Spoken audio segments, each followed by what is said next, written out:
in den frühen Morgenstunden des historischen 22. Juni. Auf einer Frontbreite von 2400 Kilometern vollzieht sich der größte Aufmarsch, den die Geschichte bisher gesehen hat. Operation Barbarossa had actually failed even before it was launched, because with the possibilities open to Germany's political and military leaders in 1941, in the absence of a clear strategic objective, a war against the Soviet Union could never have been won. It was the great conflict between two major ideologies of the time, fascism and communism. They clashed head-on with all the manpower and material the two sides could mobilize. It was a war of conquest, a war of aggression in violation of international law, and a war of annihilation waged against the backdrop of National Socialist racial ideology. People in the Soviet Union thought the Nazi regime has begun a war of annihilation, so there is no question of me ever being ready to compromise, because that compromise will cost me my life. Right from the start, it was an operation in which criminal behavior played a central role. The unusual, indeed specific characteristic of this operation is that law and morality were totally disregarded. There wasn't really a plan, apart from we're going to attack the Soviet Union and take Moscow, and ideally, by then we'll have won. That was so detached from reality. They left too hastily to change the sign. Along the cold stretches of the road back, the retreating supermen left the marks of their bestiality.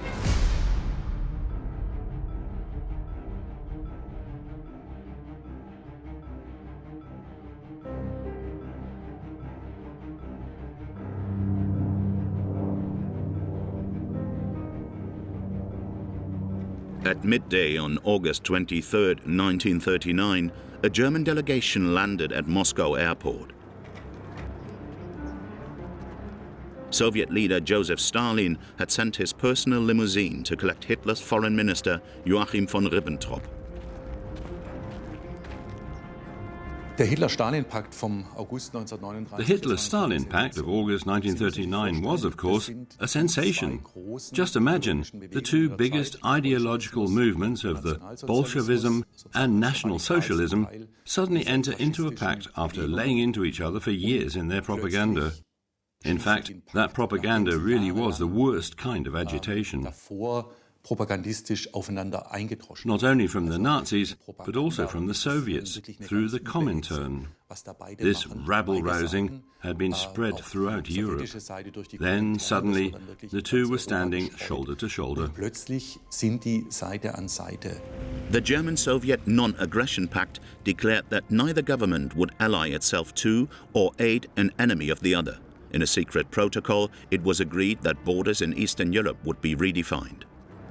The Hitler-Stalin Pact came as a major surprise.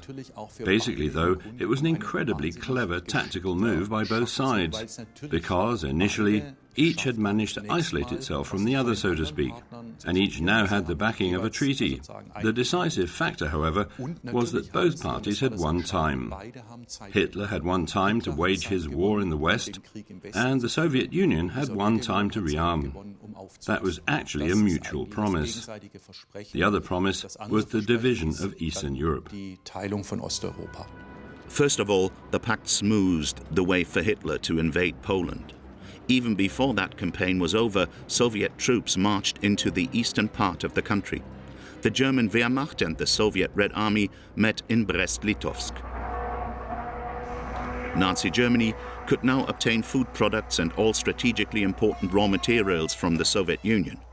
In May 1940, the Wehrmacht felt powerful enough to confront the Allies in the West. After only a few weeks, France was forced to seek an armistice. Hitler saw himself confirmed in his self-chosen role as a brilliant commander. The legend of the Blitzkrieg was born.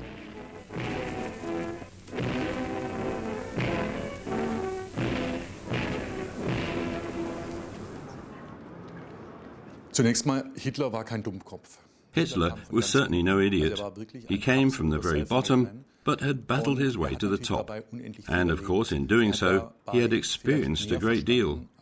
So he perhaps understood more than someone from a humanist grammar school background. He had been able to study people, the masses, and also socio-psychological mechanisms very closely. And what is interesting is that in doing so, he had formed an ideology which had nothing to do with reality, of course. However, he toned down this ideology somewhat and tried to use it tactically. He also made concessions to reality, and up until 1940, it had brought him great success. On July the 6th, 1940, the dictator made a triumphant return to Berlin. He had decided that his next step would be to conquer the British Isles and then, at last, wage war on the Soviet Union. That day, Colonel General Franz Halder noted in his war journal that it is now time to seek a politico-military basis for the future work of the General Staff. But in July 1940, Hitler himself had stated unequivocally that it was now time to act. Living space in the East and war in Eastern Europe, that was all quite clear. It had already been announced. On Hitler's orders, detailed planning really did get underway in July 1940. Various sections of the Armed Forces High Command had already begun thinking about how to approach the campaign, and so had upper echelons in the Navy. In principle, General Staffs plan within the political climate in their country, going through possible conflict constellations. And in this respect, the Third Reich was no different from other countries. Consequently, there were even considerations in the 1930s as to how a war in the East should be approached. On July 31st, 1940, in the presence of German military leaders, Hitler announced his decision to invade the Soviet Union the following spring. By now, the authority of the commander-in-chief was sacrosanct, even for skeptical military figures. The head of the Army General Staff, Franz Halder, was to coordinate plans for the Wehrmacht. Responsibility for a detailed elaboration of the operation against the Soviet Union was given to Major General Friedrich Paulus. Franz Halder and Friedrich Paulus were the implementing bodies of Hitler's ideological concept, or rather of his delusions. They were the ones who had to make these fantasies feasible. That was actually their crucial role. And the sad and terrible thing is that for professional military reasons, they did not understand this. Paulus was one of the leading General Staff officers who were involved in planning this operation, which at that time had not yet been given the name Barbarossa. Many areas of the military drew up their plans independently. Army High Command was only one of them. The Navy prepared its own plans, as did the Armed Forces High Command. These plans were then put together and presented to Hitler on December the 5th, 1940. The week before, Paulus had played through an initial plan for an attack on the Soviet Union. He wanted to convince the dictator of the need for a swift advance with armored units to prevent battle-worthy units of the Red Army withdrawing into the vast expanses behind them. Initially, that was one of many options, and at least Germany's military elite was set on ending the war with Great Britain and its empire. So there were three issues: the war in the air against the British Isles, the war in the Atlantic, and the war in the Mediterranean, plus Barbarossa, which sort of ran alongside. After 6 months, Hitler noticed that Barbarossa was stagnating. So he stepped on the gas, so to speak, and from December 1940 on, concrete plans for the invasion were forged. Prior to that, it had merely been an option, and Hitler himself had long hesitated. That was because he had stated how proud he was that Germany, in contrast to the First World War, was not involved in a war on two fronts. "We won't make the same mistake this time," he had said. But now, with eyes wide open, he was heading into precisely the same situation. The policy behind Hitler's Directive No. 21, Operation Barbarossa, was clearly the destruction of the Soviet Union and the conquest of territory up to a line stretching roughly from Arkhangelsk, east of Moscow, down to Astrakhan on the Caspian Sea. After the Red Army had been defeated, everything else was to be pushed back behind the Urals and the space thus created made available to German settlers. That basically was Hitler's plan, and it was on this plan that Wehrmacht leaders structured operations. An invasion of the Soviet Union seemed reckless, but the Wehrmacht saw the Soviet Union militarily as a behemoth with feet of clay that would quickly collapse after the first few reverses. The operation is only meaningful, Halder said, if we crush the state in one go. Our goal is to destroy Russia's life force. German military leaders like to plan a battle of annihilation.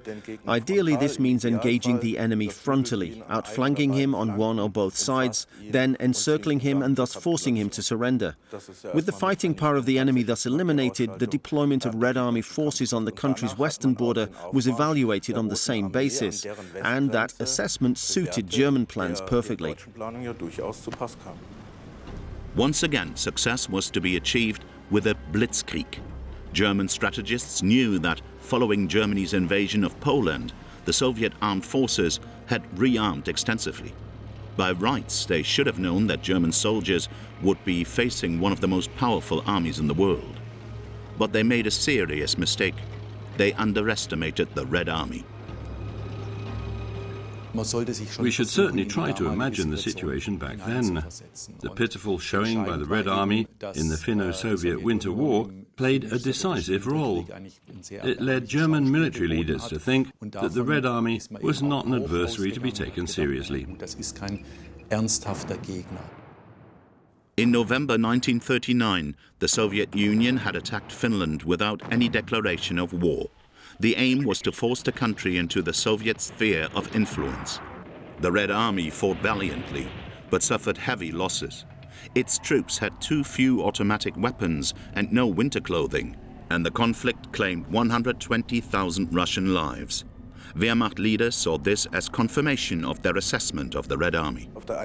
There were definitely military figures who had long been molded by German military doctrine, including the arrogance towards Eastern Europe.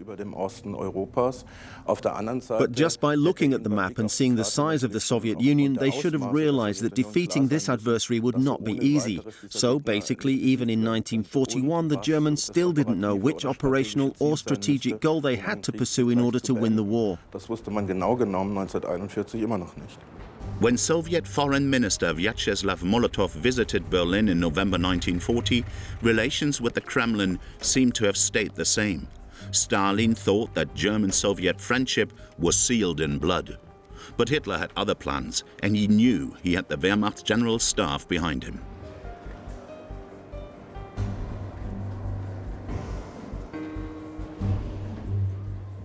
At the time, they could not see the Soviet Union as a serious military opponent.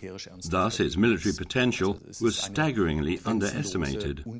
In January 1941, Halder wrote in his journal, "They're still not clear about Barbarossa, but they're still going ahead with it." That, so to speak, was the military's traditional understanding of obedience. The political leadership set the strategic guidelines, and the military translated them operationally. And it is precisely what happened. Early June 1941. Stationed in Paderborn was a Wehrmacht supply unit under the command of Lieutenant Gerd Brügelmann. The 28-year-old officer from Cologne was a keen amateur cine photographer. He took these pictures of his unit setting off for a criminal war, a war whose scope many of the troops could scarcely have imagined. Living space in the East for Germans had already been an issue in the days of the Kaiser, so it wasn't really anything new when the German people heard Hitler saying that this living space in the East had to be secured. But the fact that he had planned this right from the start in a criminal way was a totally new dimension. At first, for those who listened to his ideas, it was probably inconceivable. Over the course of the 1930s, however, he had repeated so often how he planned to wage the war and what his actual goal was, namely not just to secure territory but to eliminate the people living there. In 1941, it was perfectly clear how this war would be waged. The Nazis' ideological justification for their racial war was revealed by The Soviet Paradise, a propaganda film which featured in German cinemas in 1942.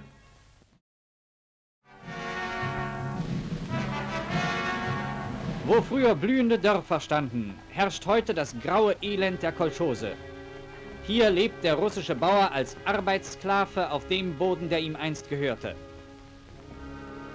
Das Vieh verkommt in verfallenen Ställen. Das sind die verhängnisvollen Ergebnisse einer über 20-jährigen Blutherrschaft der jüdisch-bolschewistischen Terrorklicke. The final battle against the Slavic race was to cost 30 million lives. The Second World War on the Eastern Front was definitely planned as a war of annihilation. It was specially designed to decimate the Soviet population, to subjugate it, and to create living space in the East for Germans. Because the German race, the Nazis claimed, needed more living space. And this living space in Soviet Russia was regarded as highly lucrative and productive.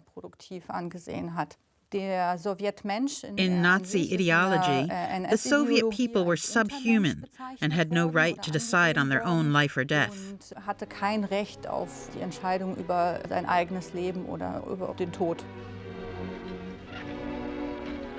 Auch das Leben der Menschen in der Stadt ist trostlos.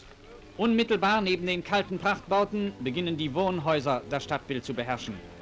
In diesem Mietshaus am größten Platz der Stadt sind 15 Quartiere. Das heißt 15 Zimmer, in denen 80 Menschen hausen müssen. Die einzige Toilette für alle Mieter, sowie für das noch im Hause befindliche Speiserestaurant. Gerd Brügelmann and his unit traveled by train right across Nazi Germany to East Prussia. The invasion of the Soviet Union was scheduled for June 22, 1941. The unit's task was to help secure supplies. Vor der Reichskanzlei in den frühen Morgenstunden des historischen 22. Juni.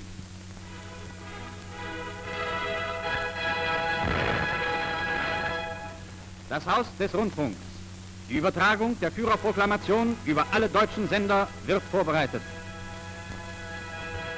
Everything had been meticulously planned.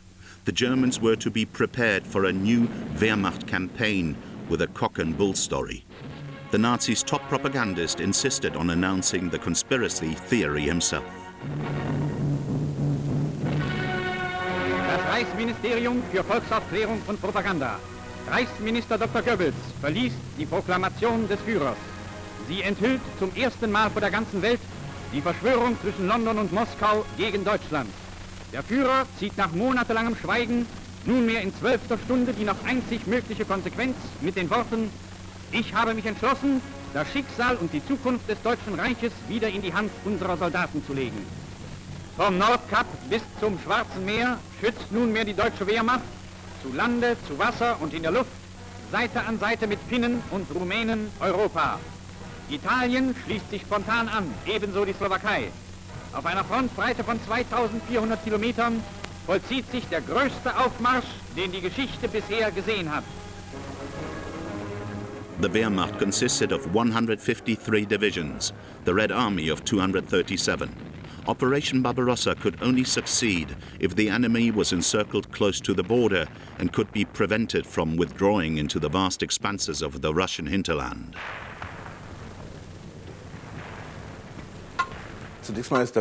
Originally, the Blitzkrieg was a tactic born out of need. Since the German army lacked the resources for a lengthy war, it could do little more than overcome an enemy as quickly as possible with rapid attacks by fast units, which it possessed in astonishingly small numbers. Because of the size of the territory, it was not possible to achieve a swift victory in the Soviet Union. Yet Germany's military leaders still thought that they could end the war in 4 to 6 weeks, in 2 months at the most. Die Spitze, halt! Die Ortschaft wird von sibirischen Scharfschützen erbittert verteidigt.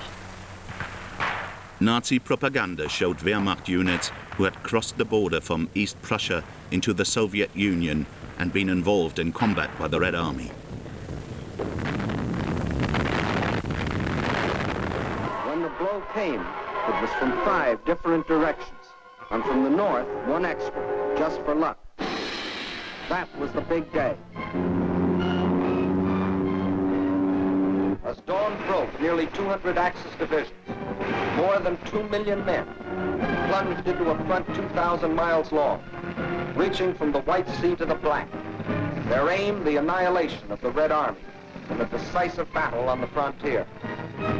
The German General Staff knew full well, of course, that it had to be a short war because Germany would not be able to sustain a lengthy conflict, even though Hitler, I think, was of a different opinion. He was convinced that sooner or later the fundamental superiority of the German Wehrmacht would see the war won. That is why German operational plans had always been based on the swiftest possible end to the war, and the operational target was Moscow. Whether its capture would have had a decisive impact on the conflict is open to question, but it was the source of a dispute between Hitler and members of his general staff who basically thought solely along operational lines.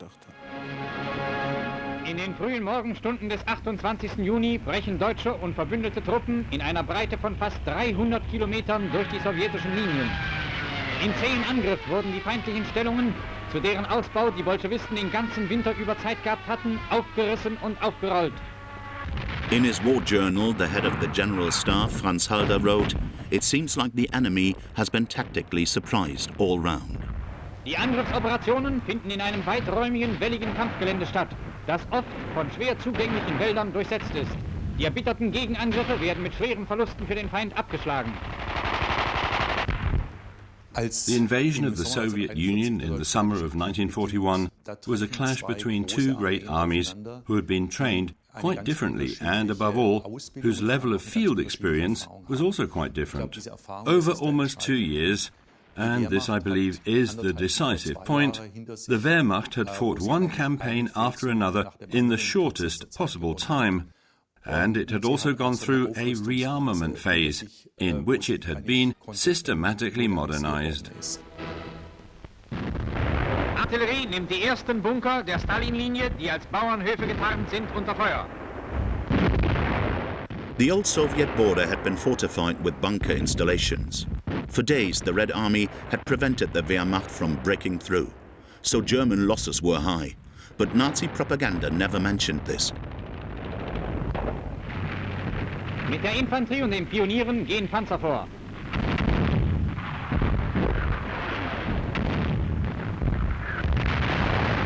Die Granaten der feindlichen Artillerie schlagen zwischen den vorgehenden Verbänden ein.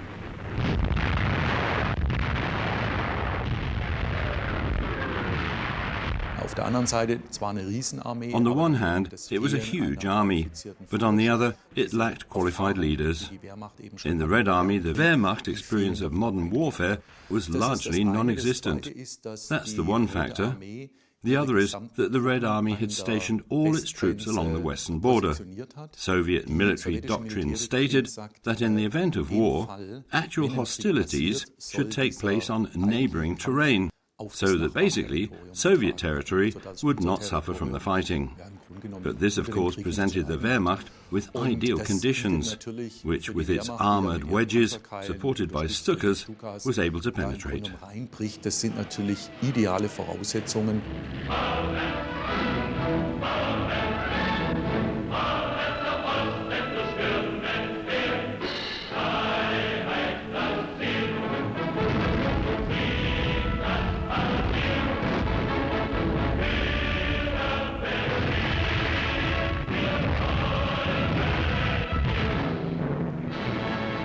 In reality, what was stylized in Nazi newsreels in the name of Hitler looked quite different. Gerd Brügelmann had his 16mm camera with him and filmed the German advance on Russian roads.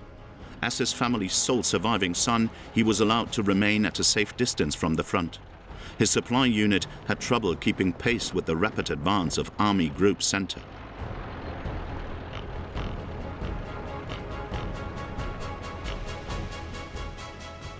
so there was only ever a short time for break before his unit moved deeper into the Ukraine.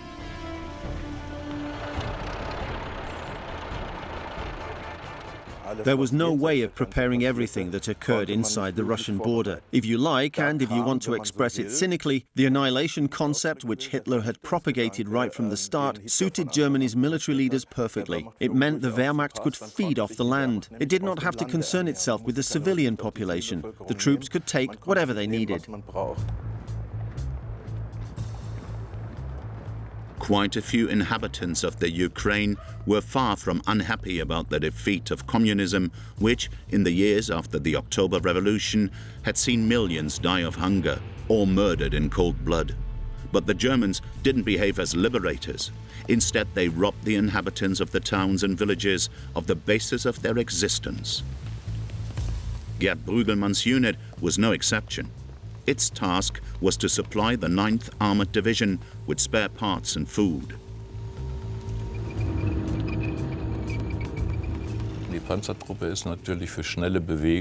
Obviously, the armored units were particularly suitable for rapid movement, so they were important for encircling operations, which at the start of the campaign were successful.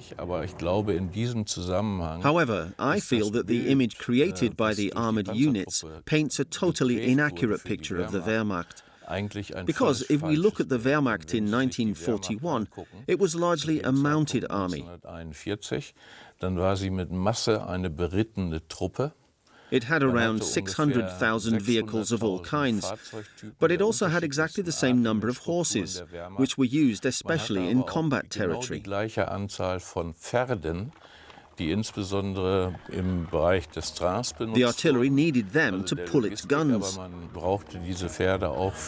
So, as far as the majority of its units were concerned, the Wehrmacht was essentially a mounted army.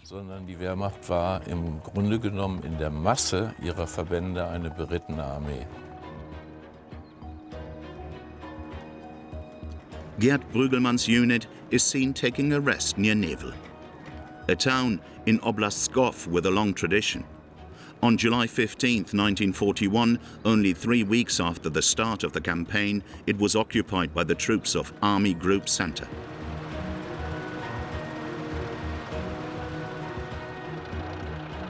The men headed east on dusty roads that were rarely paved.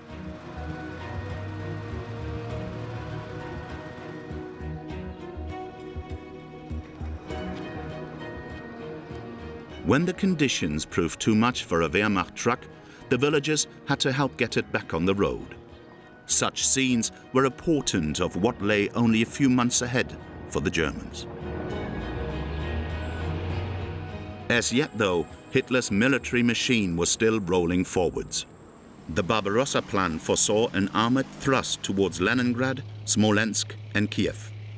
At the same time, the main forces of the Red Army were to be destroyed through the encirclement of vast areas.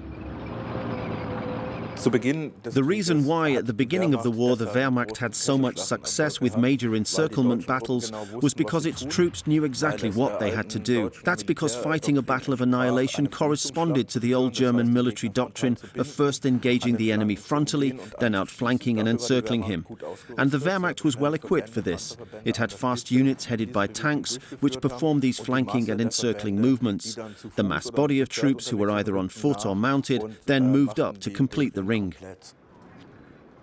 Hundreds of thousands of Red Army troops were captured in this way.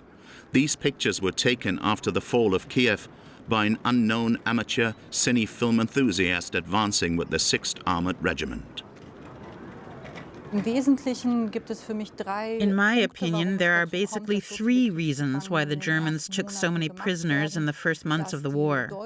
Firstly, with their shock troop tactic, the Germans were able to advance at specific points, outflank the enemy left and right, and create an encirclement area containing enormous numbers of enemy soldiers. Secondly, the Soviet forces were poorly led by young commanders who had only been trained in the 1930s, had no frontline experience, and at times had no idea what was going on. They simply had to learn from the situation they were in. A third reason is the rigid tactics of the Soviet forces. The order would come to stand firm at the front, and the Red Army's standardized officers didn't dare to retreat. However, as a response to the actions of the Germans, from a tactical point of view, this was probably expedient. 8 years of Nazi propaganda were taking effect. Most German soldiers saw their prisoners not as equal adversaries, but as low-life scum who did not deserve to be treated respectfully in accordance with the Hague Convention.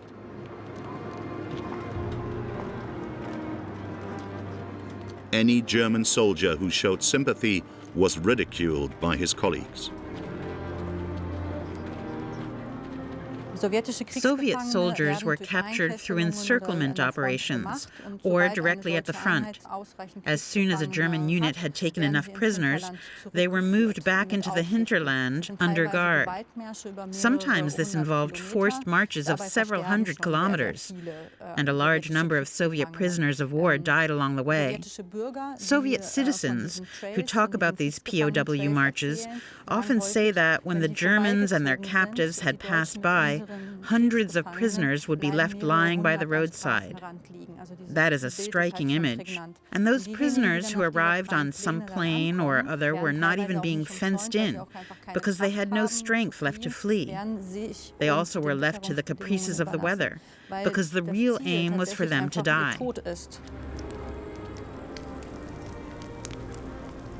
Cameramen with the Nazi propaganda machine took footage like this to show cinema-goers in Germany what Judeo-Bolshevik subhumans looked like.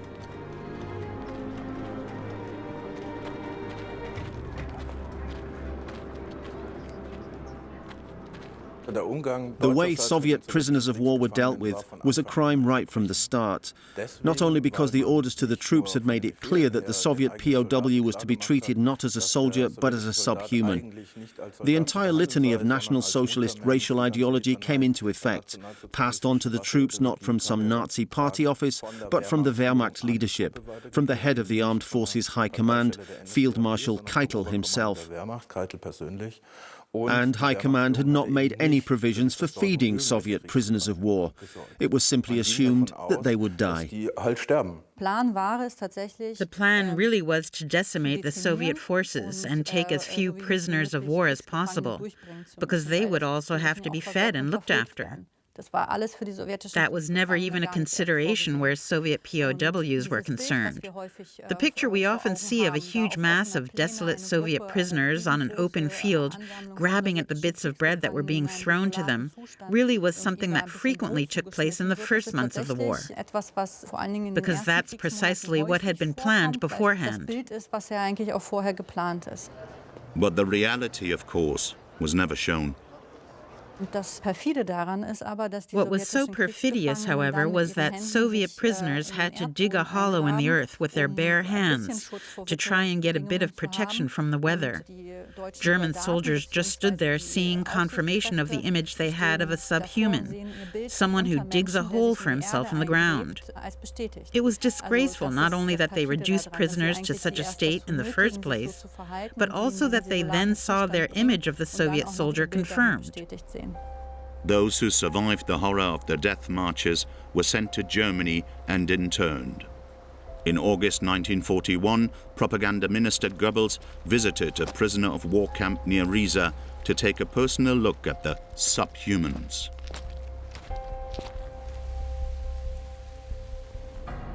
As early as May 13, 1941, Hitler had stipulated through the High Command of the Armed Forces that crimes committed by civilians against the German Wehrmacht were not to be dealt with in due process by a military court.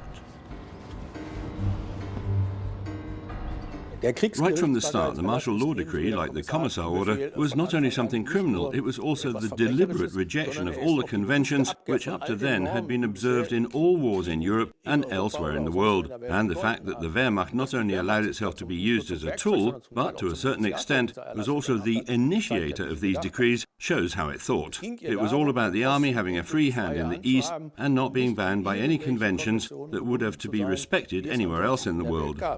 German soldiers guilty of any wrongdoing would not have to expect being called to account by a military court. The Barbarossa martial law decree was a huge carte blanche for the Wehrmacht, and of course it was a political order, and it overrode classic martial law. The decree was drawn up firstly with the troops in mind. If they had committed a crime, they no longer had to justify their actions. On the other hand, there were also Soviet civilians, for whom the Wehrmacht would now assume responsibility for determining justice in the classic sense. This was of major importance, especially where partisans and such like were concerned. And these decisions could be taken by any officer. Such stipulations were criminal right from the start, because every war tends towards radicalization.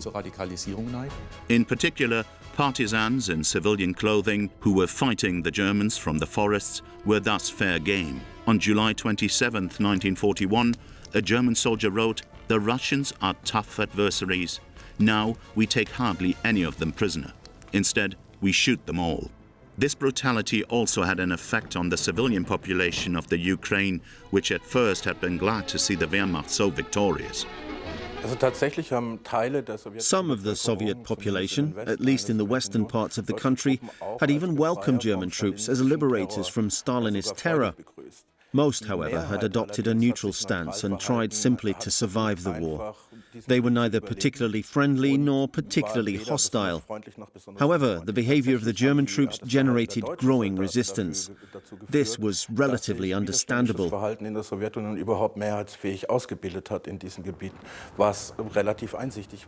These foreign soldiers turn up, destroy my home and deprive me of my livelihood. So obviously, I have to take a stand.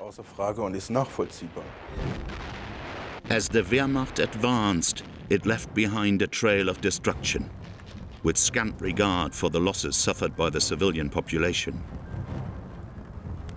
In the occupied areas, the Germans established a reign of terror. The Wehrmacht made no concessions and systematically suppressed the local inhabitants. The martial law decree stipulated that any crimes committed by the Germans or their allies would not be prosecuted. It created a state of lawlessness. Soldiers could do what they wanted. The commissar order decreed that any political commissar with the Red Army who fell into German hands had to be shot. Both orders were a license to commit murder. Beides sind Mordbefehle. Sowjetsoldaten, die sich Zivilkleider anzogen, ihrer Gefangennahme zu entgehen. Die politischen Truppenkommissare hatten ihnen eingeredet, dass die Deutschen die Gefangenen zu Tode marterten. As early as June 6, 1941, the Wehrmacht leadership ordered that political commissars with the Red Army were not to be treated as prisoners of war. Zwei weibliche Kommissare. Sie gehörten zu den Henkersknechten der GPU. As organs of the enemy's forces, political commissars can be recognized by the special badge on their sleeves. It shows a red star with a hammer and sickle in gold. These commissars are not to be regarded as soldiers. The protection which prisoners of war enjoy under international law doesn't apply. They are to be segregated and executed. The commissar order was a direct license to kill, whether or not that person had already surrendered.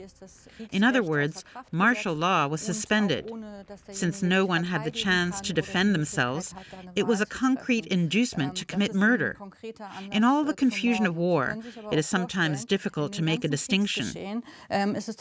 So often there were also situations in which a non-commissar was killed in the heat of the moment. In such cases, it was then claimed that it was a commissar, that the badge with the red star denoting a commissar had simply been torn off. With that assertion, the person who had committed the murder could walk away with impunity. Some troop leaders were less than happy with the commissar order. They felt that it gave the enemy greater motivation to fight. If political commissars knew that if captured they faced death, they would of course have no interest in surrendering, but would fight on, if necessary, to the death, a fate which might possibly await them anyway. It was a similar case with the martial law decree. Troop leaders believed it provoked resistance among the local population in the first place. But we have to make a distinction, because large numbers even of this military elite had no problem at all when communists or Jews were involved.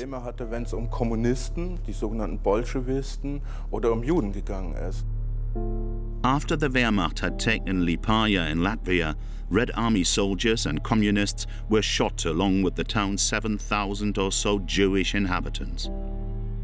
By chance, in the summer of 1941, Marine Richard Wiener filmed this footage of a mass execution by an SS death squad. On August 15th, Heinrich Himmler personally attended an execution near Minsk. It's said that at the sight of the bloodbath, the head of the SS turned as white as a sheet. Afterwards, he said that while mass shootings were revolting, they were still a necessary defensive measure.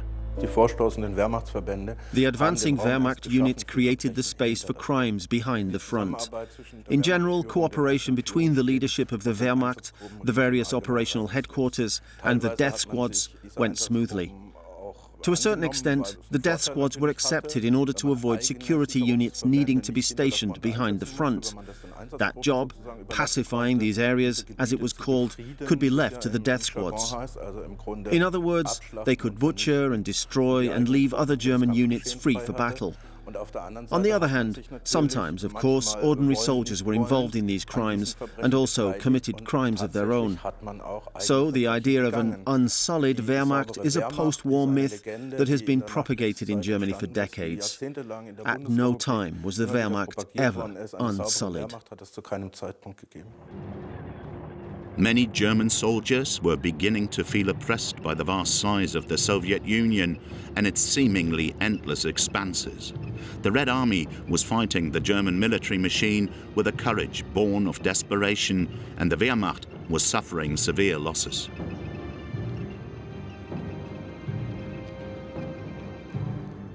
The German concept was based on a Blitzkrieg strategy whereby fast, motorized, armored units would break through enemy lines at speed and use this advantage ruthlessly, even with regard to the Wehrmacht's own troops, and then bring up other units to complete the encirclement and destroy the enemy or force it to capitulate.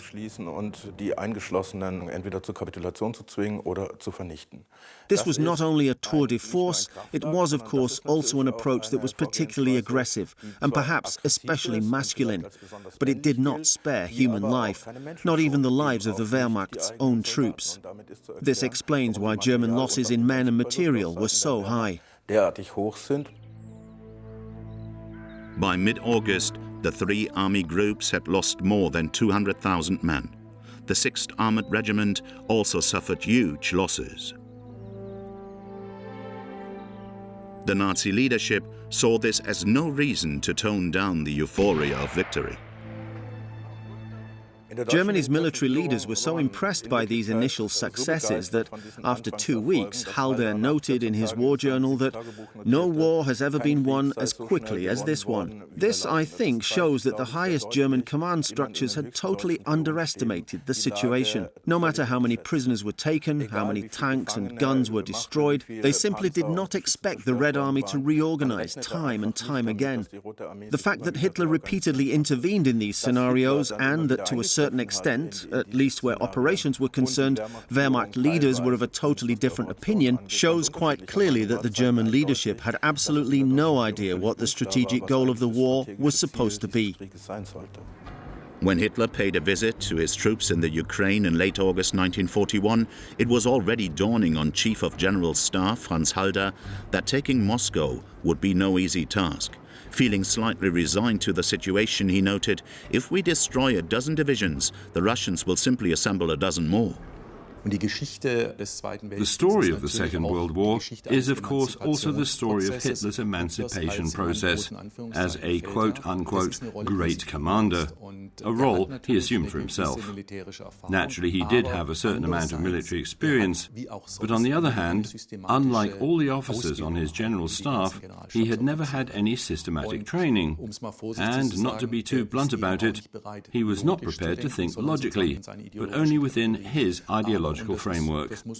It must be admitted, however, that he was a great dominator of people, and he also managed to assert his dominance in these smaller meetings in a literally uncanny way. Seine Dominanz durchzusetzen.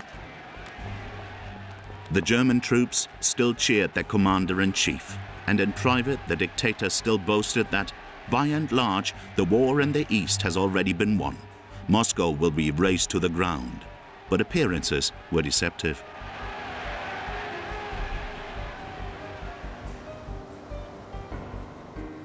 The first crisis in Germany's conduct of the war was already noticeable in August 1941. Despite the great encirclement battles and enormous losses in men and material the Red Army was suffering, Wehrmacht leaders realized that this campaign was going to be different from the one they had planned. So even in August, basically the Blitzkrieg was no longer an issue. The goal now was to take Moscow in order to end the war in victory. Vor uns Mogilev.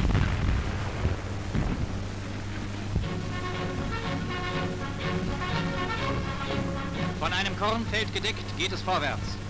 Der Weg in die Stadt ist freigekämpft. Allein bei diesen Kämpfen wurden über 35.000 Gefangene gemacht. Sowjetischer Rückzug bedeutet völlige Zerstörung. Auch Mogilev ist zum größten Teil vernichtet. From Mogilev, it was still another 600 kilometers to Moscow, and the rainy Russian autumn was approaching.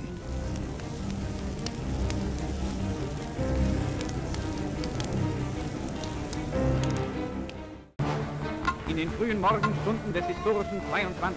Juni, auf einer Frontbreite von 2400 Kilometern, vollzieht sich der größte Aufmarsch, den die Geschichte bisher gesehen hat. Operation Barbarossa had actually failed even before it was launched, because, with the possibilities open to Germany's political and military leaders in 1941, in the absence of a clear strategic objective, a war against the Soviet Union could never have been won. It was the great conflict between two major ideologies of the time, fascism and communism. They clashed head-on with all the manpower and material the two sides could mobilize.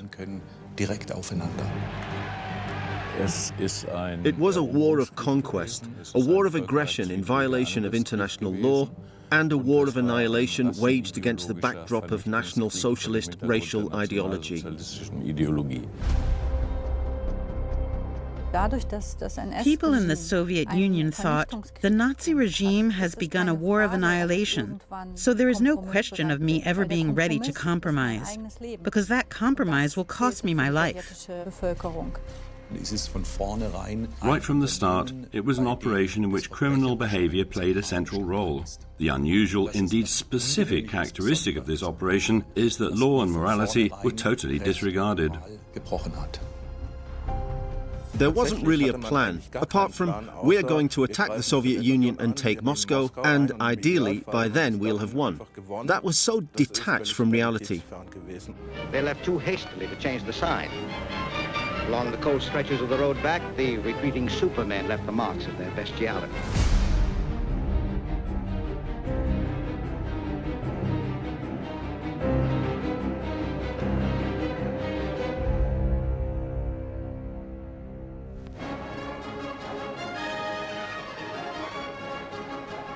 June 23, 1941. Headlines in the Soviet Union were dominated by the news that Germany had invaded. In Moscow, people patiently stood in line to buy the party newspaper. Although its citizens were surprised by the outbreak of war, there was no visible sign of panic. 23 июня. В «Правде» напечатано выступление товарища Молотова по радио. Зазнавшийся Гитлер и вся его кровавая клика убедятся на деле, как сплочена и едина 200-миллионная страна. That statement by the Soviet foreign minister was the only comment from the government. Stalin himself remained silent. In December 1940, Soviet intelligence reported that a German invasion was to be expected. This information was passed on to Stalin. He was urged to strengthen his forces on the western border to repel any such assault. But the focus then shifted from a major counterattack to counterattacks on a more local level. This explains why so many Soviet units were pushed forward to the border. And when news was received that the Germans had amassed forces on the other side of the border, troops in a central role also advanced a little further to repel any attack. In doing so, the Soviets played into the Germans' hands because with their breakthroughs and their encirclement maneuvers, they were able to surround vast numbers of enemy troops. This was something the Russians hadn't expected. They thought they would be able to fend off any German attacks. Stalin gave no credence to the warnings from his intelligence services. He just couldn't believe that Hitler would be so stupid as to wage a war on two fronts. Stalin was convinced that a dictator should only start wars he could win. To secure his hold on power, since 1937, Stalin had had around 1.5 million people arrested. They were either shot or disappeared into the labor camps of the Gulag.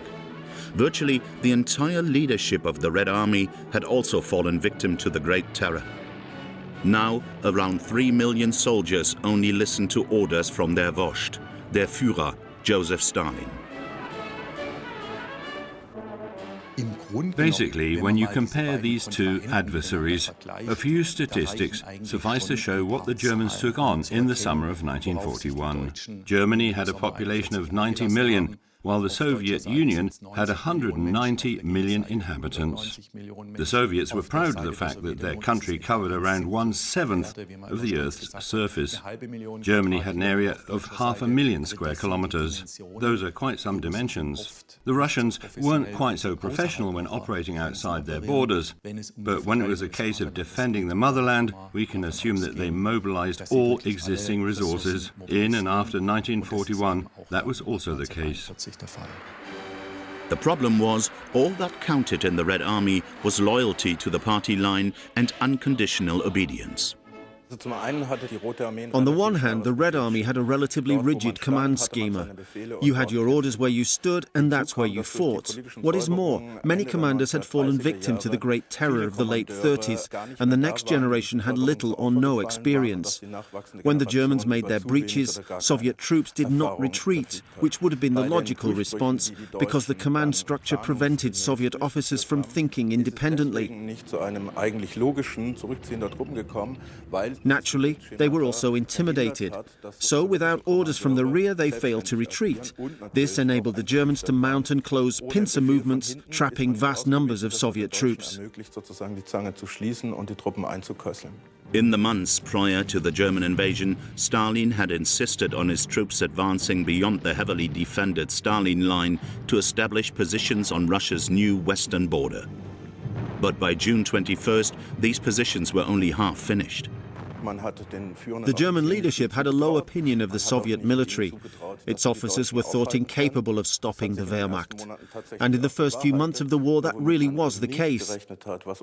What was underestimated, however, was the toughness of the Russian soldier and the skill of the Soviet leadership at improvisation, in assembling new and effective units time and again. Stalin avoided the general public for nearly 2 weeks. His successors claimed later that the dictator was a broken man and had hidden away outside Moscow. But in reality, he traveled every day from his dacha to his study in the Kremlin to organize resistance and talks with high-ranking officers.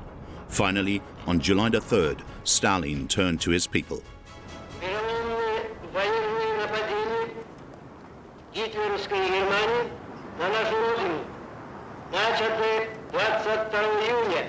Продолжается.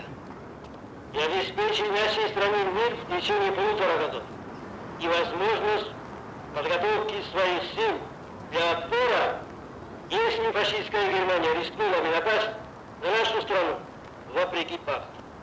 Это определенный выигрыш для нас и проигрыш для фашистской Германии. Soviet cinemas showed scenes designed to underline the heroic resistance of the Red Army. In reality, however, the Soviet Air Force in particular was vastly inferior. Very few of its fighters or bombers even managed to get off the ground to engage the invader. Consequently, German armor broke through Soviet defensive lines with ease. Red Army leaders were actually under double pressure. There was the military foe, the German aggressors and their allies, but then there was also Stalin. He had taken drastic measures in response to defeat in the early days of the war. Army commanders were sacked, arrested and shot. Consequently, the lives of Soviet military commanders were also at risk from within their own ranks. Lebensgefahr, auch durch die eigenen Reihen. With a courage born of desperation, Red Army units fought the enemy and inflicted heavy losses. If needed, Soviet propaganda also lent a hand. Leaflets were dropped, calling on working-class soldiers, in particular, to change sides. German soldiers, go through the front line with this pass. All those who come over to the Red Army will be treated well and guaranteed a safe return home at the end of the war. Come to us. Save your lives. Very few took up the offer, and so Army Group North continued its advance on Leningrad.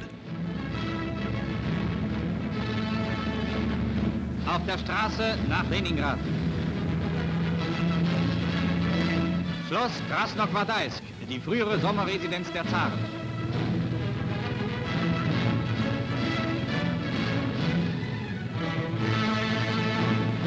Die Schlosskirche, sie wurde von den Sowjets als Bunker ausgebaut.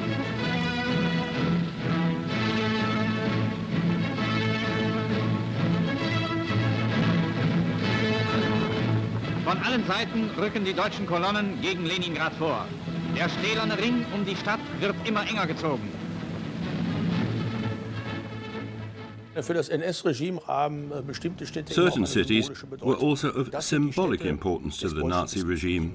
They were the cities of Bolshevism, and they had to disappear. Wehrmacht generals saw them as more of a military issue.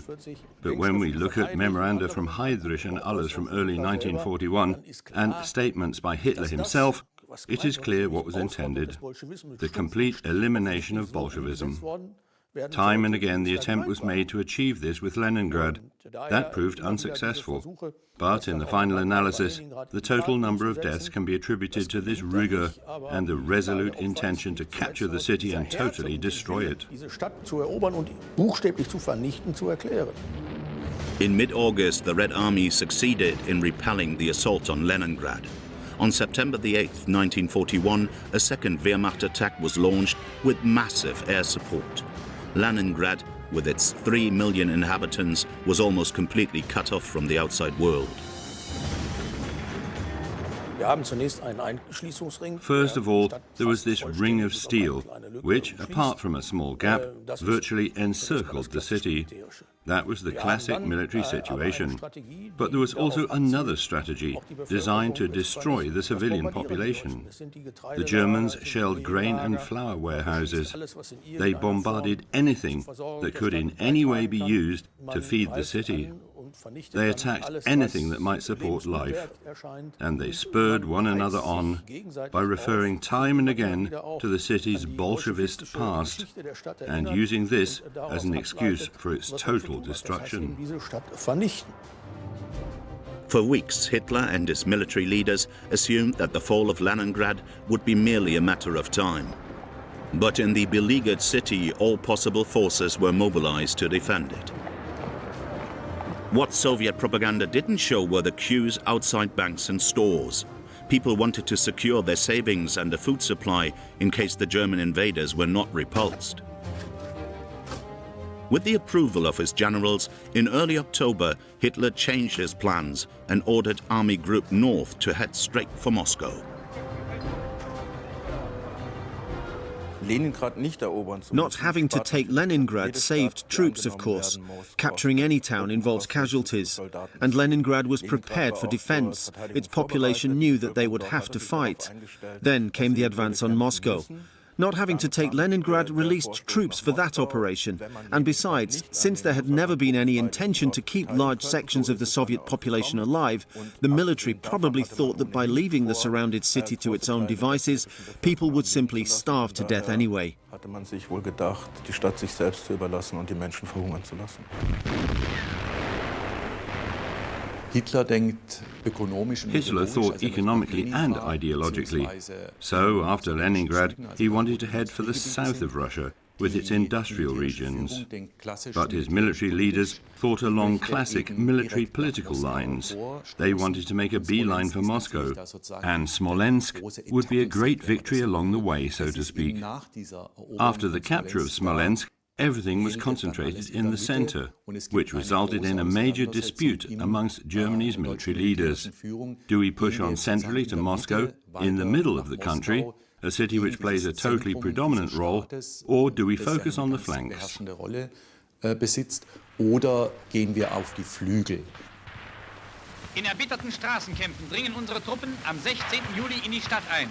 2 Wochen lang behauptete die sowjetische und britische Lügenpropaganda, Smolensk befinde sich noch in bolschewistischer Hand. Up until September the 8th, 1941, Smolensk in western Russia was the scene of fierce fighting. The Red Army forced the Wehrmacht to engage in bitter house-to-house combat. Smolensk became the symbol of disputes between Hitler and his generals. After the fall of Smolensk in the late summer of 1941, there was already a rigid front in the central region. Troops were often reminded of conditions in the First World War, with trenches and devastating artillery barrages. Any real activity took place on the flanks. But in autumn 1941, the generals realized that this change of focus was not effective. So everything was again concentrated on the center. And in October, what was expected to be the final assault on Moscow began. But if we reduced everything to separate operations, it was clear from the starting position that the war could not be won. For 2 months, Operation Barbarossa was characterized by German euphoria as one battle after another was won. The Red Army suffered horrendous losses, but hundreds of thousands of German troops were also killed. This amateur footage, which Gerd Brügelmann took after a battle, is an uncensored documentation of the horrors.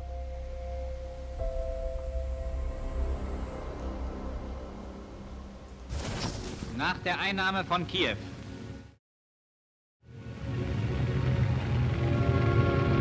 Auf dem jenseitigen Ufer des Dnieper die Zitadelle der Stadt. After the biggest encirclement battle in military history, on September the 26th, 1941, the capital of the Ukraine also fell into German hands. Deutsche Truppen rücken in Kiew ein. Nearly 700,000 Red Army troops were trapped in Kiev. The German Luftwaffe had systematically reduced the city to rubble.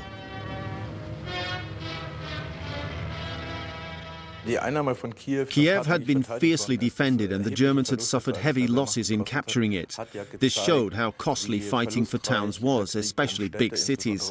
Amongst other things, it led to the decision just to lay siege to Leningrad and not to try to take it militarily, to shell and bomb it, but not capture it in a direct ground assault. While Wehrmacht officers were enjoying the sight of Kiev in flames, SS Death Squad 6, together with the 6th Army, was planning to eliminate those sections of the populace who didn't sympathize with the invaders. The operation was disguised as a reprisal for partisan attacks. According to Field Marshal Walter von Reichenau, the Wehrmacht welcomes measures and calls for a radical approach. Babi Yar is a ravine on the edge of Kiev, where Jews from the city and surrounding area were taken and murdered with the active participation of Wehrmacht troops. Tens of thousands of Jews were killed, and the German army played an active role, not only in the massacre itself, but also in covering it up. Babi Yar is a good example of a massacre taking place with the tolerance of the Wehrmacht. To a certain extent, the SS death squads which carried out the killings benefited from the Wehrmacht's infrastructure. Vehicles were made available. Wehrmacht units sealed off the Babi Yar ravine and in the end bulldozed the site. Wehrmacht sappers collapsed the sides of the ravine and in doing so possibly killed people who might still have been alive. So, while the massacre itself was perpetrated by the SS death squads, the Wehrmacht was either present or provided assistance. After the war in Kiev in 1946, 15 Germans were charged with war crimes. It was a show trial. The outcome had already been decided. Nevertheless, thanks to statements by those involved, more and more details came to light. Hans Isenmann from the SS Viking Division had this to say about the events of the 29th and 30th of September 1941. In einer Richtung zwischen zwei Reihen von aufgestellten Polizisten wurden die Leute vorgetrieben zu Löchern, wo die Erschießung vollzogen wurde. Während dieser Treibung mussten die sich ausziehen. Bei den Gruben stand ein Spezialkommando bestehend aus SD-Männern und aus Männern gewählt aus dem Polizeibataillon 320, die die Erschießung mittels Genickschuss durchführten. Die Erschießenden waren meistenteils besoffen. Die Leute baten uns, ihnen das Leben zu erschenken. Wie viel wurde alles in allem erschossen? Bis zu 25.000. In 1941, Wilhelm Hellerford headed a section of the intelligence service. Dort wurden dann an diesen Gräben die Erschießungen durchgeführt. Wie viele Leute haben Sie persönlich in diese 2 Tage erschossen? Annähernd bis 120 Personen. Примерно до 120 человек.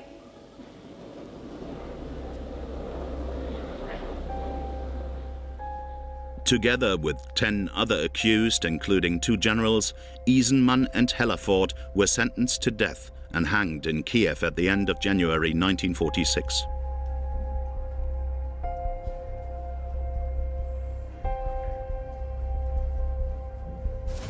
In der südlichen Ukraine. Italienische Verbände greifen ein von den Sowjets hartnäckig verteidigtes Dorf an. Nazi newsreels continued to carry reports of victories at the front, less and less often, however, than from the main combat areas. After the fall of Kiev, the port of Odessa and the Crimean Peninsula were strategically important objectives for Army Group South. But now these operations merely flanked the advance on Moscow. Die Bolschewiken kommen aus ihren Widerstandsnestern heraus.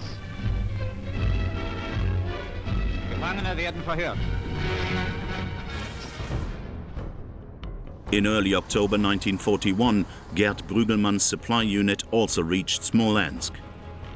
This keen amateur cine photographer still had rolls of unexposed film with him and continued to document the Wehrmacht's allegedly unstoppable advance. In July and August 1941, there was a phase when the British and American general staffs thought the Soviet Union might lose the war. Such was the speed of the Wehrmacht's advance that even military professionals abroad reckoned the Red Army could never hold out. This was a time when the whole of Europe suddenly thought, okay, so the Germans are going to succeed again.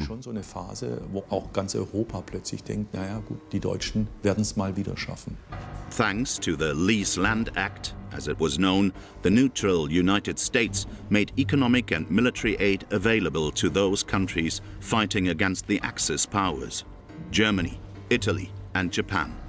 In September 1941, a delegation traveled from Washington to Moscow to provide Stalin with generous help in the form of arms, raw materials, and food. When the agreement was signed, a Soviet People's Commissar is said to have leaped up from his chair and exclaimed, "Now we'll win the war."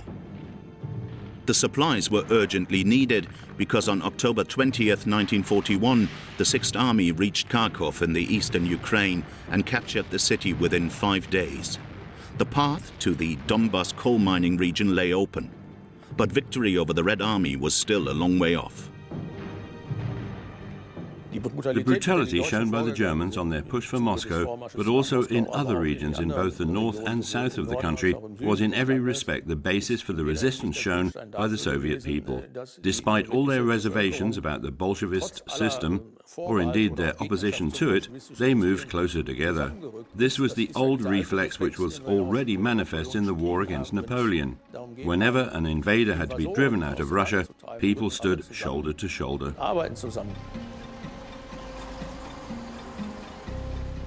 Moscow was preparing for a siege. Some 300,000 volunteers worked on building fortifications around the capital.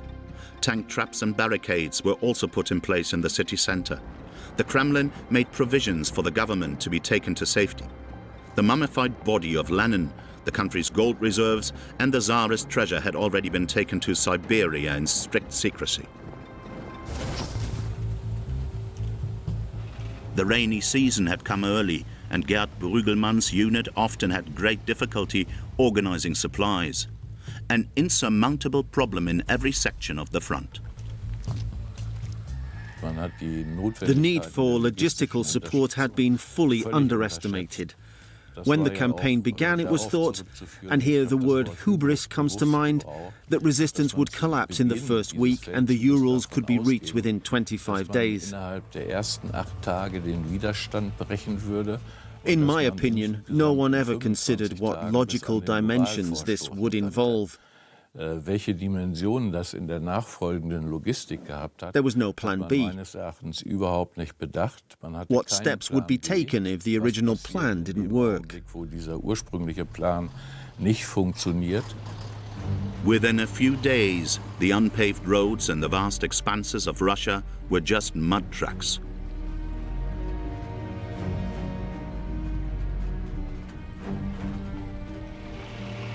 In many places, the supply routes for convoys were impassable. German military leaders had always more or less looked down on logistics. In German military thinking, operational warfare had traditionally played the decisive role. How do I win battles with the troops available to me? How supplies would arrive, what equipment the men had, played a role at best in assessing the situation. And in the war against the Soviet Union, it was no different. To some extent, it was a case of living from hand to mouth. The troops could at least live off the land. That was, after all, a war of annihilation, and the technology would arrive somehow or other. The Wehrmacht was in no way prepared for such a long war. Only fully tracked vehicles still had a certain mobility. Heavy equipment could only be transported by rail. There were several areas where the Germans made mistakes right from the start, like the railways, which were to play an increasingly important role in the war. Russian broad-gauge track first had to be reduced to German normal-gauge track. The second mistake was to rely far too much on trucks, which are not cross-country vehicles and soon break down. Sappers had been working on converting Russian rail track right from the start, but progress was far too slow. Rapid sweeping operations, the actual strength of the German war machine, were no longer possible.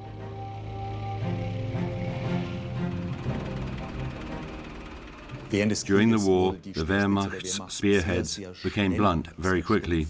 Not only in the winter of 41-42, but actually in the summer and autumn of 1941. The problem was not only the shortage of spare parts for the Germans' vehicles, but also the fact that by now the Wehrmacht also had a large range of captured vehicles at its disposal. So various people were sent back to Germany to organize certain spare parts. Naturally, this too proved to be unparalleled dilettantism. Another problem was not just the cold or the mud, but also the dust, which exposed all the Wehrmacht's materiel to incredible wear and tear. We were always on time, Gerd Brügelmann proudly pointed out when showing his films after the war. He returned to Paderborn in November 1941. The lieutenant's unit had been completely wiped out in the major attack on Moscow. The Soviet capital was prepared for a siege. The German advance was to be stopped by 6 armies. The Soviet Union also had virtually inexhaustible manpower potential, which enabled it to form units time and again, and these units were supplied with material and vast quantities of ammunition. That was all something the Wehrmacht no longer had at its disposal. In the first encirclement battles, everything had gone well. The motivation was also there. But leading up to Moscow, this weapon, consisting of fast-moving units breaking through in support of flanking operations, had become blunt. And basically, after Moscow, it was not in a position to do anything other than defend. Moscow had been conquered once before by enemy troops from Western Europe. In 1812, Napoleon had led his troops through Russia, but the French campaign had ended in bitter defeat.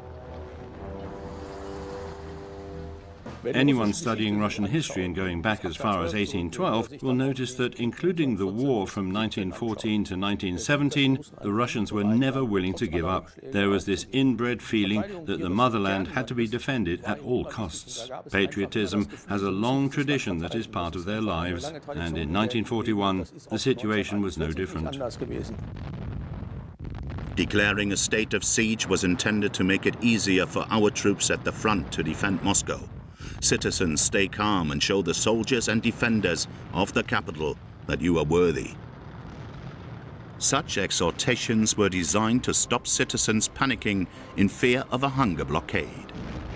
German commanders still believed that, basically, the Soviet Union was defeated and that it would only take one more decisive battle of annihilation.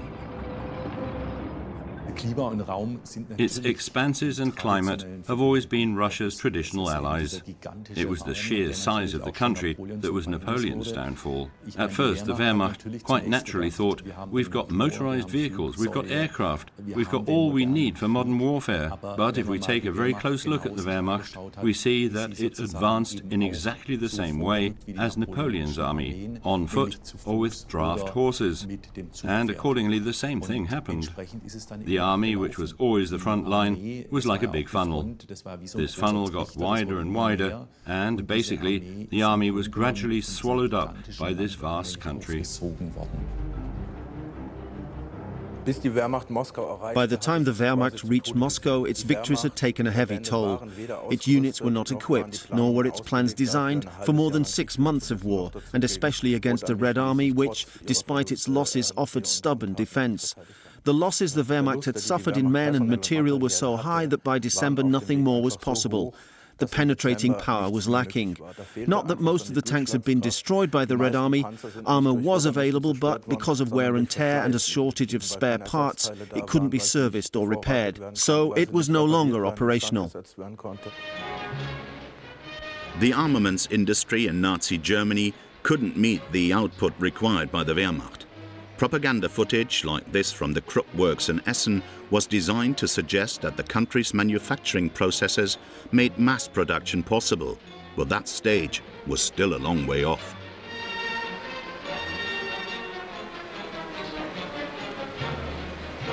Turmgeschützmontage. First, it must be said that the German economy was not really turned into a war economy until 1941, which explains why Wehrmacht units had supply problems relatively quickly. And these problems increased the longer the war lasted. What is more, a war is also a competition between the latest armament technologies. The longer a war lasts, the more new weapons are introduced. You react to what your enemy is doing, and vice versa. The introduction of the Russian T-34 tank was decisive, but not necessarily because of its quality. That was quite impressive, but other tanks were better. What made the difference was the speed with which the T-34 could be built and supplied to the front. In the second half of 1941, the Soviet armaments industry supplied nearly 5,000 tanks of different kinds. And in 1942, the figure was 5 times as many. It must have been clear to experts that the war could no longer be won, definitely not in the way that had been planned. At this crucial time, there must have been 1 or 2 military figures who said, we need to pull back, or do this or that differently. But Hitler prevailed and said, we will defend every metre as well as we can, or for as long as we can. In the end, however, the Wehrmacht had to fall back a little. It had no other choice, because if it hadn't, there was a risk of the Soviets breaching the German lines. On December 5, 1941, the Red Army launched its counter-offensive. The Wehrmacht was forced on to the defensive. 3 days later, a German soldier wrote in his diary, "Are we going to have to do a bunk? If so, may God help us." And Chief of the General Staff, Franz Halder, noted, "To effect redeployment, manpower will have to be provided with all possible means."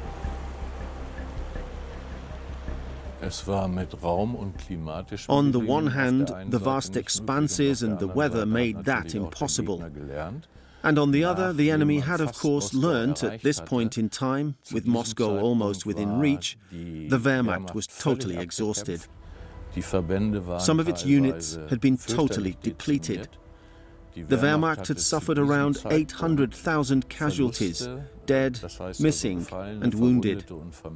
That was a quarter of its entire force. Because of the geographical situation, lines were overstretched. So, the logistical planning proved worthless.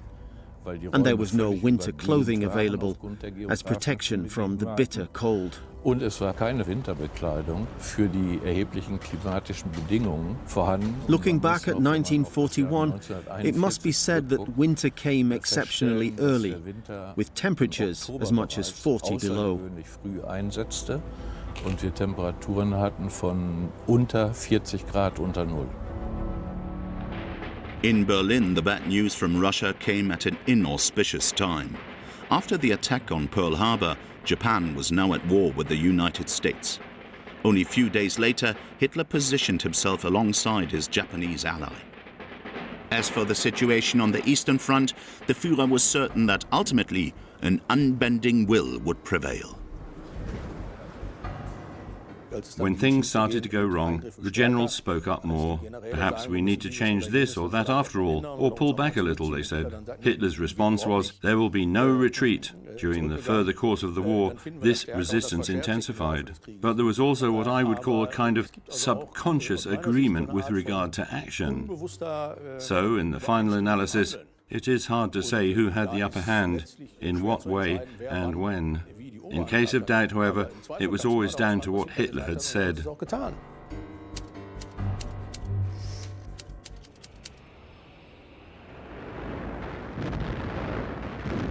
On December the 13th, 1941, Soviet High Command announced that the fascist offensive against Moscow has now collapsed. Enemy attacking positions and defensive lines have been breached along the entire front.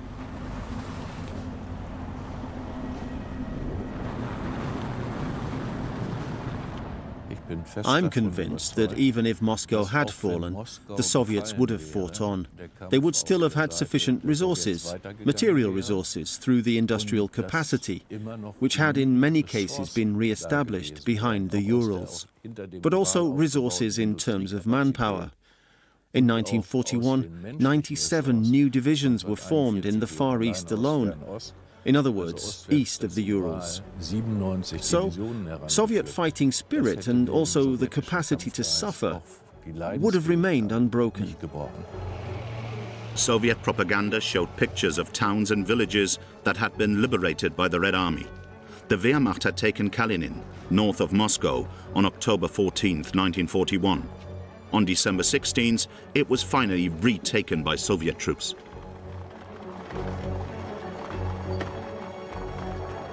Scattered German soldiers who had been cut off came out of their positions to be taken prisoner.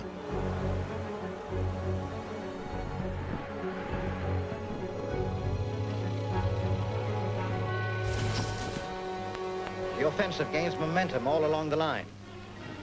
This town was held by the Nazis for 45 days. A handful of survivors come out of hiding.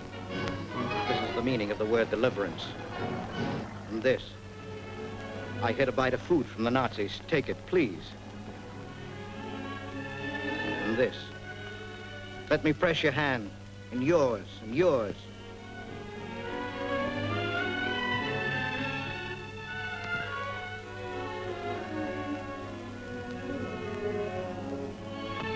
And this. I have a grandson like you somewhere at the front.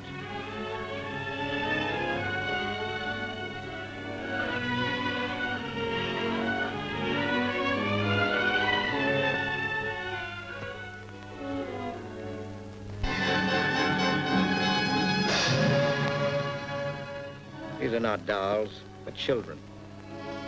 The vandals stripped them first. No accident. Slaughter of the innocent by official order. No isolated instance. Policy. Not hundreds of bodies like these, not thousands, but tens of thousands. No words, no statistics can sum up the brutality of a generation reared by Nazis. Mass torture, mass murder by order of the High Command. The joy at being liberated went hand in hand with infinite pain and sadness. And the suffering of the civilian population would go on because the Germans had been ordered to follow a scorched earth policy as they retreated. Through their love of their motherland, combined with their capacity for suffering, they would have fought on in the Great Patriotic War until they had achieved victory. Of that I am absolutely sure. And the Wehrmacht would have had nothing to set against that, even in the long run. Compare that situation with Napoleon's in 1812. Moscow had been evacuated, so he set fire to it. Yet the Russians still fought on. The early onset of winter had made the situation in besieged Leningrad even worse. With the cold came hunger. The young, the weak, and the old received a daily ration of 3 thin slices of bread and a ridiculously small quantity of meat and fat. At first, the will of the people to stick together was still perceptible. They helped one another as best they could. But in December 1941, the people of Leningrad fell into the funnel, as historian Sergei Yarov put it. Now corpses and coffins were part of everyday life.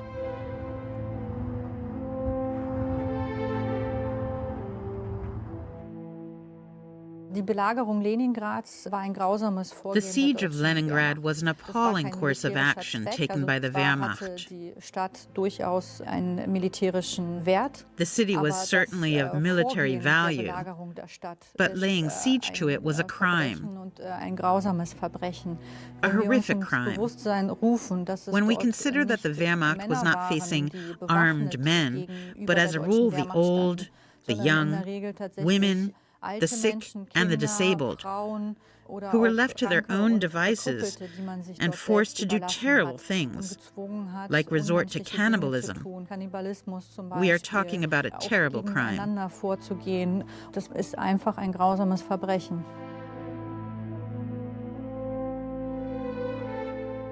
By the end of 1941, the official number of deaths in Leningrad totaled 54,000. The dead were buried in mass graves.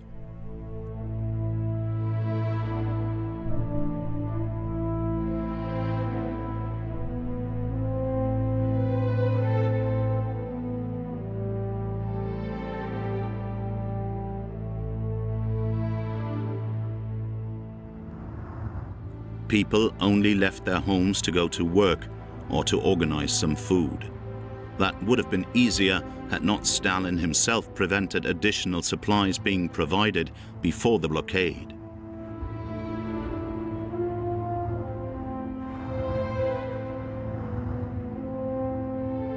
In the winter of 1941-42, Father Frost proved to be particularly unforgiving. At temperatures of 38 below, homes could no longer be heated. People stopped undressing and slept with everything they had. At night, their hair froze to their blankets. But for most of the Germans laying siege to Leningrad, those dying in the city were only subhuman Slavs. There are various scenarios that can't be implemented, but they are still in your head. And in this respect, Leningrad is different from Moscow, which the Germans couldn't quite reach. Yet Leningrad was where the Nazis wanted to see their policy realized. And it is thanks to the resistance of its citizens that this never happened. But the million or so lives that this resistance cost, we'll never know the exact number, shows how brutal this policy was, and in a certain context, how successful. It also shows how, irrespective of the terrors of the Bolshevist regime under which they lived, people were determined to drive out the invader. The people of Leningrad were being buried alive, while outside the city, the Germans were calmly waiting for the catastrophe they had purposely created.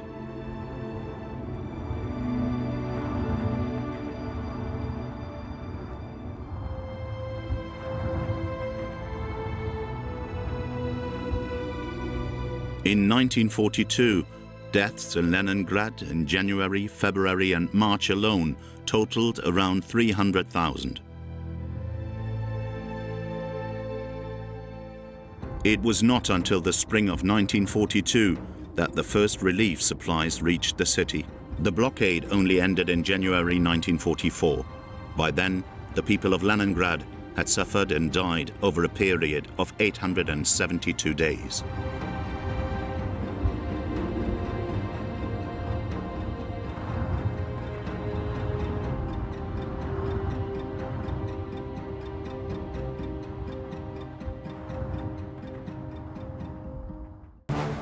In den frühen Morgenstunden des historischen 22. Juni, auf einer Frontbreite von 2400 Kilometern, vollzieht sich der größte Aufmarsch, den die Geschichte bisher gesehen hat. Operation Barbarossa had actually failed even before it was launched, because with the possibilities open to Germany's political and military leaders in 1941, in the absence of a clear strategic objective, a war against the Soviet Union could never have been won. It was the great conflict between two major ideologies of the time, fascism and communism. They clashed head-on with all the manpower and material the two sides could mobilize. It was a war of conquest, a war of aggression in violation of international law, and a war of annihilation waged against the backdrop of National Socialist racial ideology. People in the Soviet Union thought, the Nazi regime has begun a war of annihilation, so there is no question of me ever being ready to compromise, because that compromise will cost me my life. Right from the start, it was an operation in which criminal behavior played a central role. The unusual, indeed specific characteristic of this operation is that law and morality were totally disregarded. There wasn't really a plan, apart from we're going to attack the Soviet Union and take Moscow, and ideally, by then we'll have won. That was so detached from reality. They left too hastily to change the sign. Along the cold stretches of the road back, the retreating supermen left the marks of their bestiality.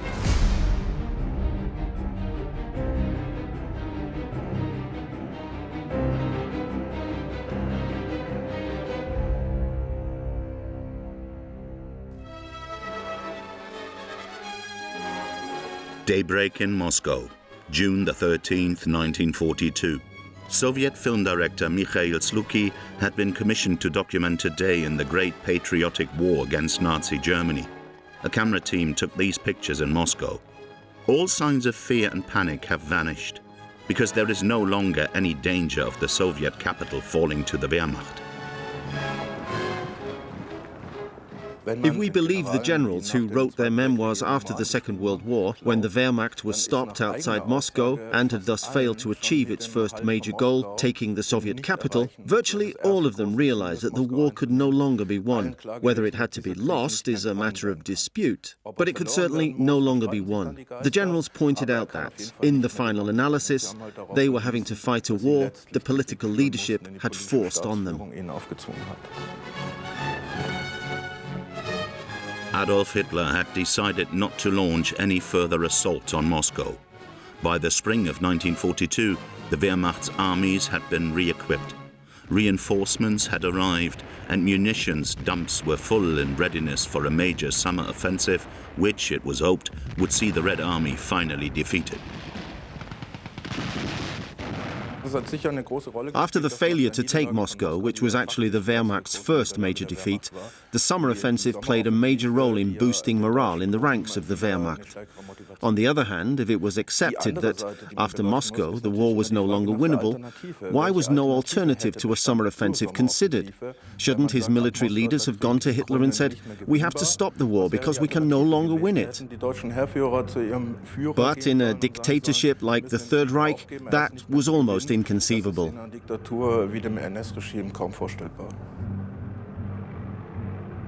Hans Bastania was a cameraman with the propaganda ministry.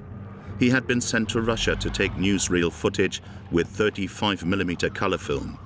His material has survived and is an authentic document of the war. Bastania was a fervent supporter of Adolf Hitler and was convinced that the war would be won.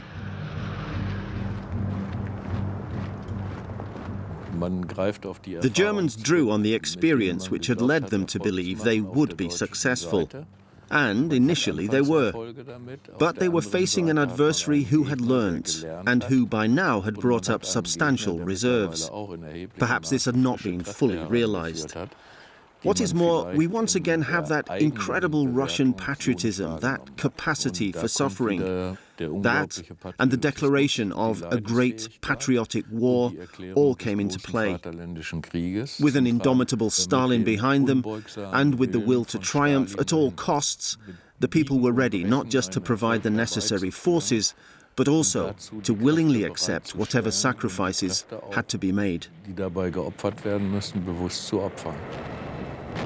One of the Wehrmacht's objectives was Sevastopol, a strategically important city at the southern tip of the Crimea. When the Germans laid siege to Sevastopol, it had around 100,000 defenders. The Soviet leadership had ordered them to fight to the last man. Up to the summer of 1942, the Wehrmacht and the Red Army had tried to recover from the first month of the war by refreshing their units and obtaining new material. The plan of Germany's military leaders in the summer of 1942 consisted primarily of capturing the oil fields of the Caucasus, which were urgently needed for the war effort. By now, it was clear to everyone that this would no longer be a brief conflict. So, oil supplies would be a major requirement for being in a position to continue the war. At the end of April, Hitler received his Italian ally Benito Mussolini to discuss plans for the offensive. The Duce too complied with Hitler's wishes. Die Besprechungen zwischen den beiden Regierungschefs waren getragen von dem Geiste der engen Freundschaft und unlösbaren Waffenbrüderschaft der beiden Völker und ihrer Führer. Sie ergaben die völlige Übereinstimmung der Auffassungen über die durch die überwältigenden Siege der Dreierpaktmächte geschaffenen Lage und über die weitere Kriegführung der beiden Nationen auf politischem und militärischem Gebiet. Hitler had intervened actively when his military leaders drew up the plans for the summer offensive. Amongst other things, this resulted in one offensive effectively turning into two offensives, but both had operational objectives which focused on the enemy's war economy and were designed to drastically weaken the Soviet Union. The first objective consisted of the oil fields in the Caucasus, while the second involved blocking the Volga as the Soviets' lifeline for supplies to Central Asia. To make the operation a success for the Germans, the first necessity was control of the northern hub of the rail lines of the area and a new base of operations. That hub was a Volga River port we have come to know well, Stalingrad. Hitler had ordered the Wehrmacht to reach Stalingrad, or at least to bombard it so heavily that it could no longer function as an important traffic and armaments hub. At this point in time, Hitler was not planning a total conquest of the city.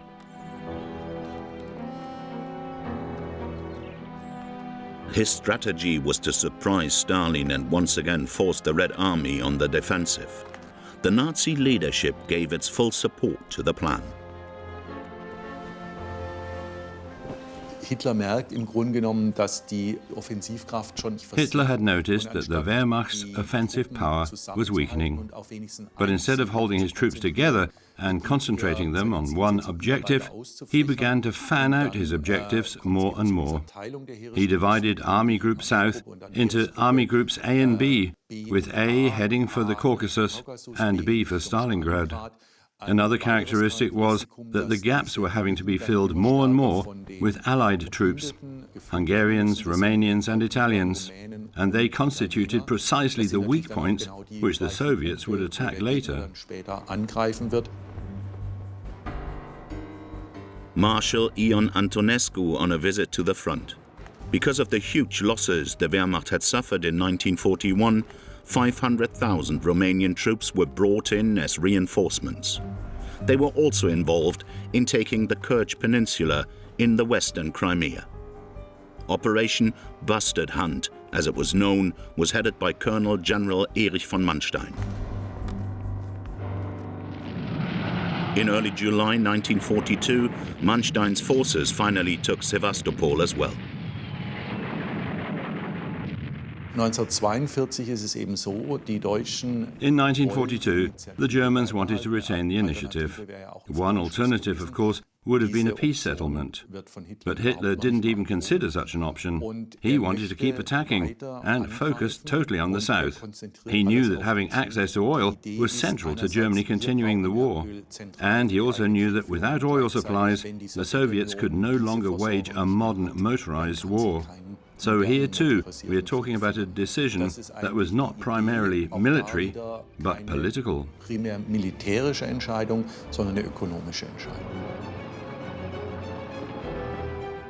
In the Ukraine on May the 12th, 1942, the Red Army launched a major offensive on a broad front. The aim, to retake Kharkov. Sitting in a German tank, Hans Bastania filmed battle scenes.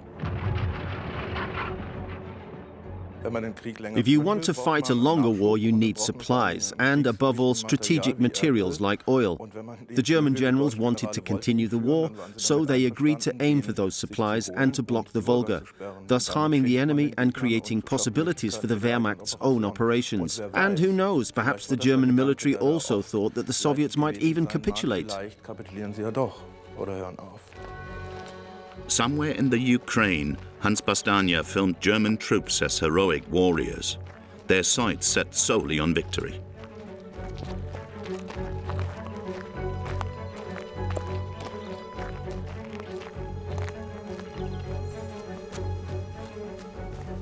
Pictures like these were designed to suggest to people back home that the Wehrmacht finally had everything under control again. But precisely the opposite was true. I find it hard to see any strategy at all in Germany's conduct of the war in Eastern Europe. I believe that basically they only ever thought one step at a time. They had the chance to seriously damage the enemy by capturing important areas, and that is what they wanted to do. But I can't see any strategic thinking behind it.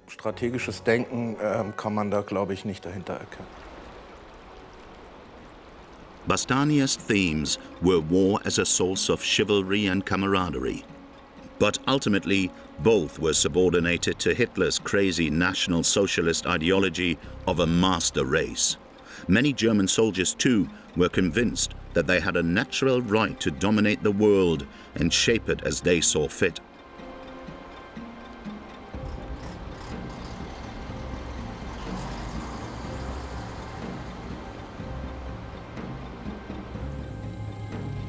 Somewhere in the Ukraine, Bastania filmed this symbolic scene of Soviet prisoners of war doing the dirty work. Right from the start, Operation Barbarossa was never a clean war. What these pictures don't show is that German brutality towards the Soviet civilian population had not abated, because the inhuman objective was still the same: to enslave the Slavic race or exterminate it. Basically, to a certain extent, the brutalization of German troops had already been approved through the Barbarossa decree. even though certain boundaries were set, like discipline within the ranks. So at the back of their minds, the military must have thought that, in what they were doing and permitting, they were getting close to a tipping point at which soldiers would become brutalized. I would not like to speculate on whether this was actually observed. Das vermag ich nicht zu beurteilen.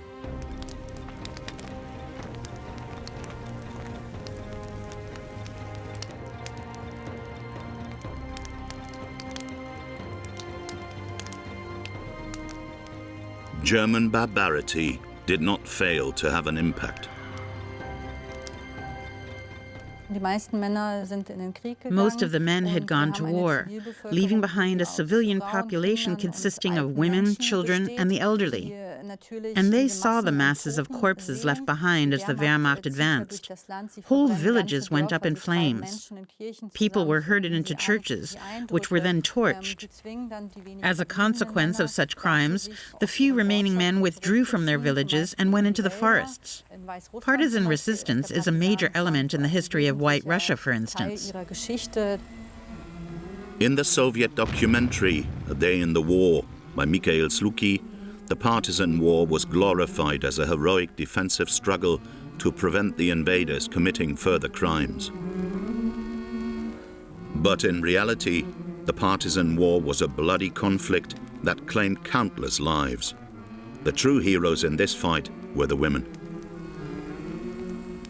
The partisans in the forests somehow had to get hold of food supplies. This meant having contacts in the towns. Most towns were in German hands, but the Germans did not see women as a threat, especially women with children.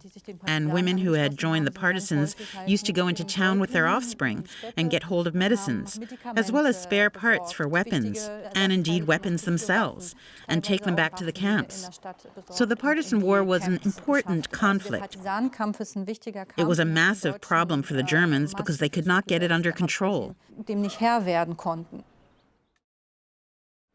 the meantime, the partisans had also officially become an important reinforcement in the Great Patriotic War, and after some initial hesitation, Stalin even allowed women to serve in an active role in the Red Army.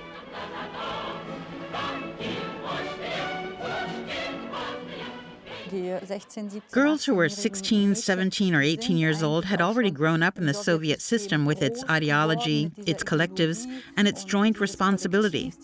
They had been shaped by the purges of the 1930s, when the communist concept of the Soviet Union was propagated on a grand scale. So what was retrieved, if you like, was precisely what had been programmed in earlier. It was the same with Soviet men. The same pathos was addressed irrespective of gender. Women played a different role under Soviet communism than they played in the bourgeois West. Officially, they were on an equal footing with men, but the party and the military were still male-dominated domains. Stalin's idea, and that of the Soviet regime, was to get women into the factories so that the men could be released and sent to the front. But the women interpreted this as their own personal decision. The same patriotic sense of responsibility awoke in them as in Soviet young men, and hundreds of thousands of them flocked to the defense committees. Soviet propaganda soon made use of the impact of scenes like this.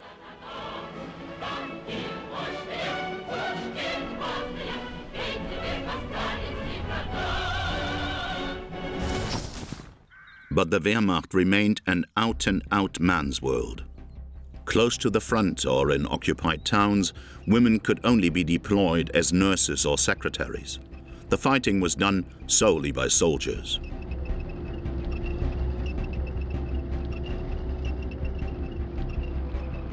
June 28, 1942, saw the opening phase of the Great Summer Offensive, Operation Blue.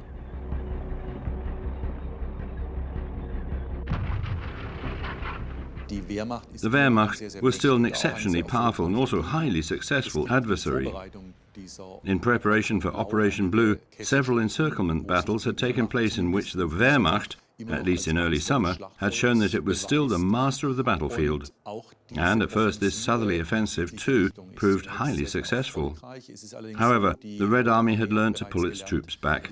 So the big encirclement battles of the summer and autumn of 1941, when the Germans took hundreds of thousands of prisoners, no longer occurred. Hunderttausende von Gefangene einbringen. Hans Bastania took these pictures in occupied Kharkov. They show a deceptive calm.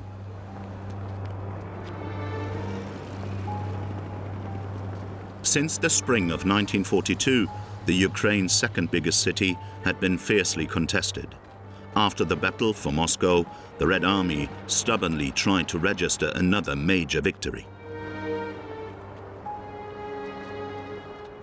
Most of Kharkov's inhabitants hoped that they would at least be rid of the hated invader. But there were also many Ukrainians who cooperated with the Germans.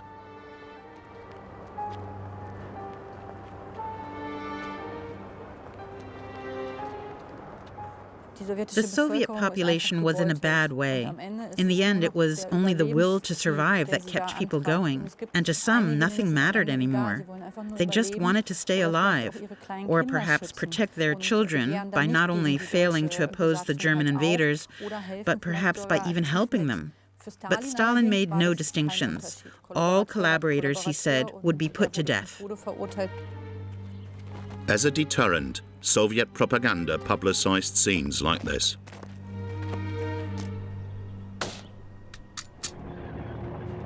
The Red Army planned to eliminate the Wehrmacht's 6th Army in a pincer operation, but the Germans were able to turn the tide and encircle large numbers of the enemy.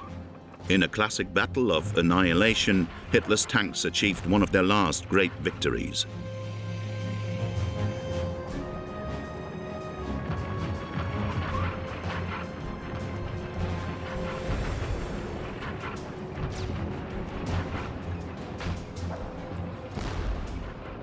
Kharkov was still a limited offensive, and the Germans were hugely successful.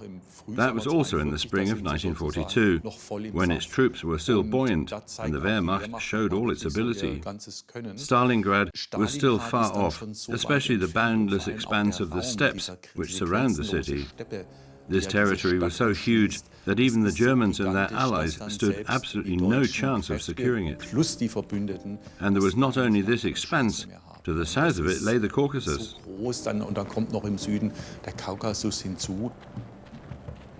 Thanks to the speed of the German tanks and assault guns, 240,000 Soviet troops were taken prisoner. In front of the German positions, the bodies piled up. According to recent research, the Red Army's casualties, dead, missing and wounded, came to 277,000.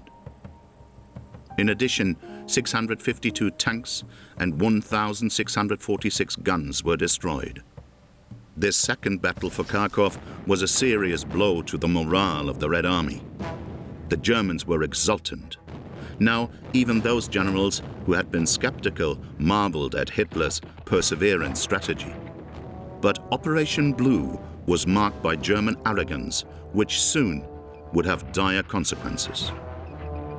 Since June 1942, the Soviets had had a rough idea of the Wehrmacht's plans, but basic information on the Germans' next thrust literally fell into their hands when a fighterless Storch, carrying a member of the German General Staff, was shot down over Soviet-held territory. The officer had with him a briefcase containing top-secret military documents on the forthcoming offensive. The Russians reacted very flexibly to the information, retreating into the vast expanses behind them.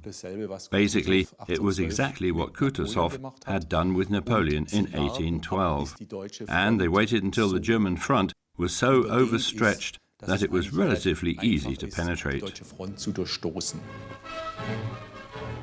For his documentary, A Day in the War, on June 13, 1942, director Mikhail Sluky deployed 160 cameramen at various sections of the front. Their footage was designed to demonstrate the Red Army's unbending resistance. To create the appropriate effect, some scenes were staged. War as a work of art, not as reflection of reality. At this point in time, 3 Air Force regiments, consisting solely of women, became famous.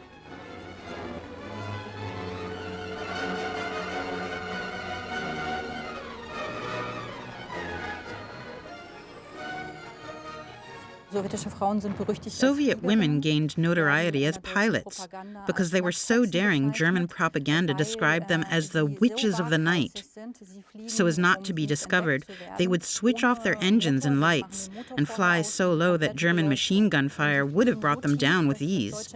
They were so notorious because they came from nowhere. When A Day in the War appeared in Russian cinemas at the end of 1942, one of Sluky's colleagues criticized the extremely aesthetic portrayal of an imaginary war. The Germans should not be shown as easy adversaries, he said, but as the most powerful enemies the world has ever seen. Since the start of Operation Barbarossa, the Germans had lost 350,000 men, killed or missing in action. From a purely professional point of view, German military leaders should have said that, in their opinion, the war no longer seemed winnable. They didn't, and so all further decisions taken in this war against the Soviet Union simply amounted to, we are going ahead with the war because we don't have an alternative. Operational solutions were sought and found and implemented, but basically, at least as far as I can see, the war was continued without any recognizable operational or strategic objective that would still have been sufficient to achieve victory or would at least have resulted in some kind of stalemate. Case Blue had been in operation since June 28, 1942. The first objective was the city of Voronezh on the River Don. Only now that Stalin realized that the Wehrmacht was not advancing on Moscow, so he ordered Voronezh to be held at all costs.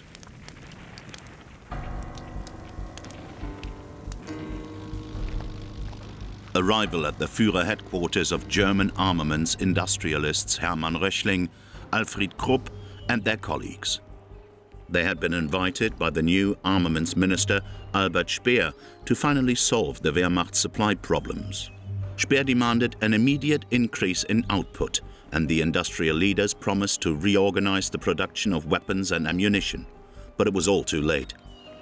The situation in autumn 1942 was such that anyone with any kind of military experience who looked at the map would realize at once that it was actually untenable, that it was only a matter of time before this overstretched front, which was virtually unoccupied, collapsed. Naturally, Halder also saw this, and in his diary he wrote that the situation was gradually becoming grotesque. Nowadays, it is believed that he provoked the dispute leading to his dismissal so that he would no longer have to bear responsibility for what was happening. On July 23, 1942, the chief of the General Staff noted, "This so-called leadership is characterized by a pathological reacting to the impressions of the moment and a total lack of any understanding of the command machinery and its possibilities." In the course of the war, the Red Army's military leaders learnt comparatively quickly how to conduct their own operations and, above all, how to counter the enemy's operations. But that took time. It really only came to bear at Stalingrad and afterwards. In late 42 and early 43, it became clear that not only were Soviet troops better equipped than they had been in the first year of the war, and that their supply system ensured they were being better and better equipped, but that in the meantime they had also gained experience in waging war. Soviet commanders had been fighting the Germans for more than a year and were coping better and better with the war. According to Franz Halder, the tendency to underestimate the enemy's potential has always been present, but it is gradually assuming grotesque proportions and constitutes a danger. The situation is becoming increasingly intolerable. Serious work is now no longer possible.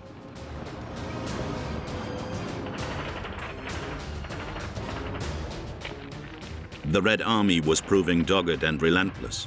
Nonetheless, time and again, Soviet troops panicked. In an order to hold out, Stalin said that anyone who retreated would be shot. The Soviet Secret Service used violence to ensure that discipline was maintained. Naturally, the propaganda machine showed heroic faces, including those of women. In their first serious situation in action, women stood the test, and they were often more courageous than the men. In one story, a unit was under fire for several hours. One of the men lay wounded out in no man's land and couldn't be helped.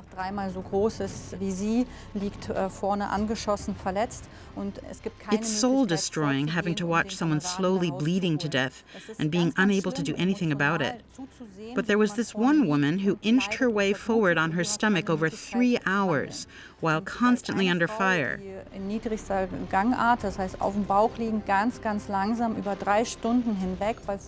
She brought back her comrade, who was 3 times her size, even though her commander had forbidden her to do it. The Red Army had fewer and fewer supply problems because by now tanks were also arriving from the United States. Hitler had ignored all the warnings from his generals and had German armies advance south at high speed. At first, this strategy proved highly successful. Hans Bastania recorded events on color film.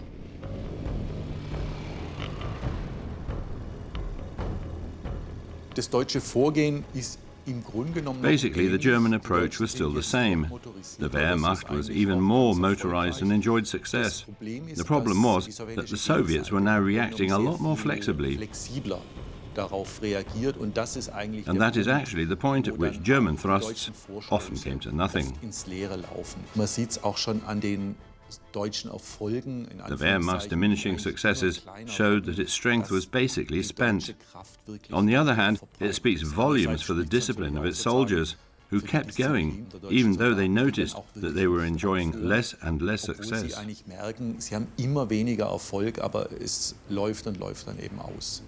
Hitler had realized that there was an opportunity to seize the oil fields in the Caucasus. He said to his generals, "If we don't take Maikop and Grozny, I will have to end the war." Stalin knew that the Red Army didn't have enough troops in the Caucasus, so he sent the head of his secret service to put the fear of the devil in them.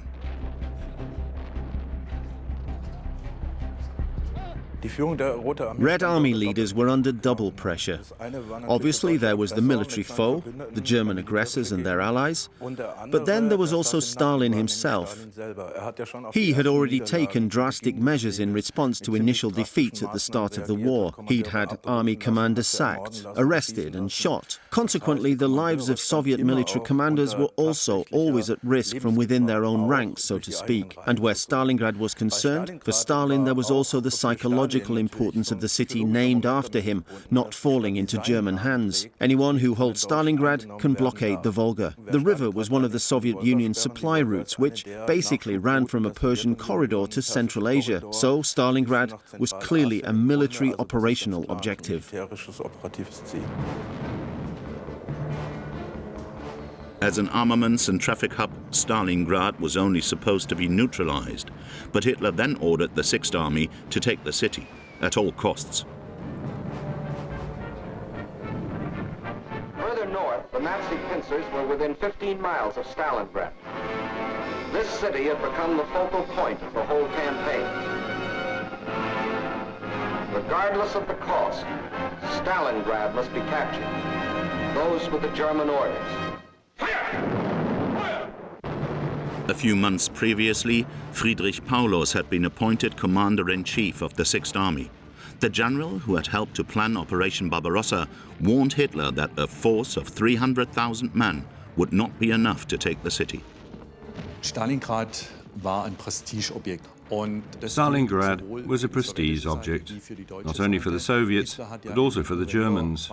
At a party celebration in November 1942, Hitler had boasted Stalingrad was as good as captured. For his part, Stalin knew that if the city bearing his name fell, it would mean a massive loss of prestige. So in July 1942, the notorious Stalin order of not one step back was issued. Applying draconian measures, the Soviets then tried to stop any attempt to flee from Stalingrad, to prevent any retreat, no matter how sensible. When the first German units reached the outskirts of Stalingrad on September the 7th, 1942, many Red Army units panicked. But Stalin's threats had the desired effect. The Soviet defenders dug foxholes and took up positions in buildings which, in good time, had been turned into fortresses.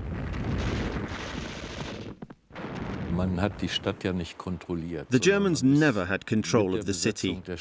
They had become involved in bitter house-to-house fighting. It was no longer clear where the front line was or where communication lines between the various positions ran. Both sides used snipers. Losses were high. Most of the city lay in ruins. The combatants fought from cellars. The military situation was confusing. There were no clear boundaries. If the 6th Army was to be saved, it was then at the latest that German troops should have been pulled out of the city. Wenn man Truppe hätte retten wollen, aus der Stadt heraus hätte gehen müssen. On the other hand, there were still hopes of reinforcements arriving. But, like the replacement units that had been expected, they never appeared. For a while, the Red Army was able to ferry men, weapons and supplies across the Volga and into the city. The Germans were unable to capture the landing stages in the town center. Then the Russian encirclement of Stalingrad was completed, and German officers told their men that the war on Eastern Front would soon be over. Es gibt dann sehr viele Erschießungen auch. There were many executions, some of which were carried out personally by the commander-in-chief. That really was a sign to every Soviet soldier that not a single centimetre of ground was to be yielded. On reflection, however, it paid off. It was the prerequisite for the success of Operation Uranus in November 1942, when the Red Army succeeded in encircling the 6th Army. When the Red Army launched a counter-offensive on November 19, 1942, Stalingrad was almost completely in the hands of the Wehrmacht. Operation Uranus was a bold maneuver. The idea was to encircle the 6th Army within the space of a few days. Two simultaneous attacks were launched, one from the north, one from the south. The German armies encircling Stalingrad were now themselves threatened with encirclement. Finally, the two prongs met.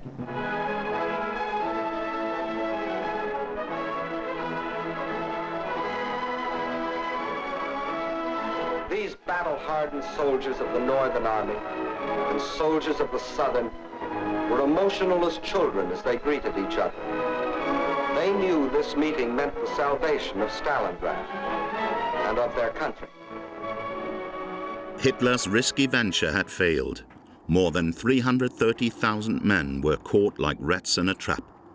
In the city, the house-to-house fighting continued with unremitting ferocity.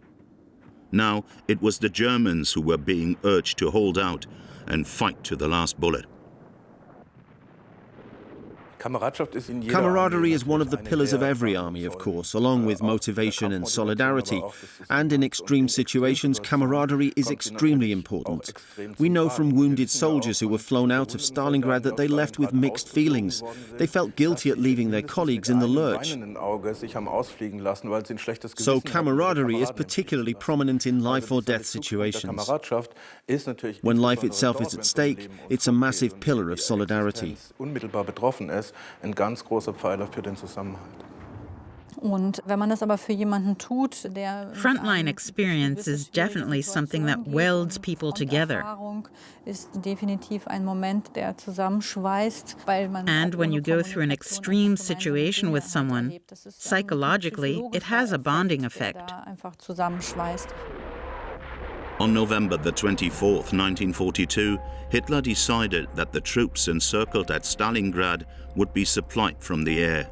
Because of the bitter cold and the shortage of food, there was a danger of the men starving or freezing to death.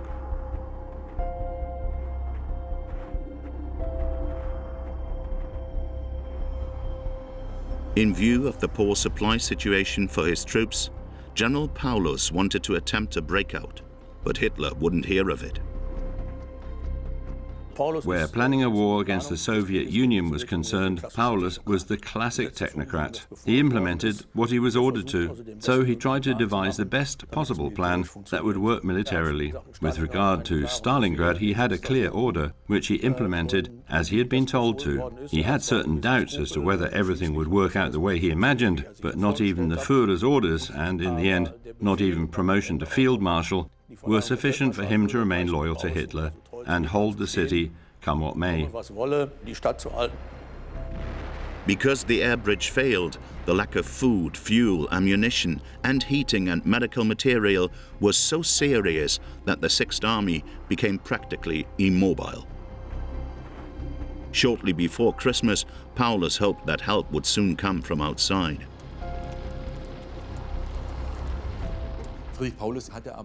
Friedrich Paulus had certain character traits which, in the crucial situation in the winter of 1942-1943, proved calamitous. He was an extremely elitist figure, but in the final analysis, he was also a weak person. Someone who was used to living in a world of staff officers, where he didn't have to confront reality so much.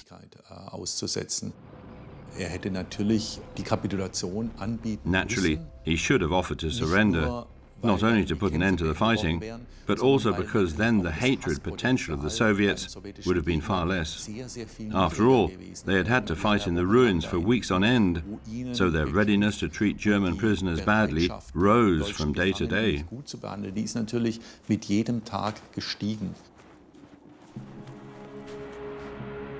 In early January 1943, the Führer received Romanian leader Ion Antonescu at his headquarters.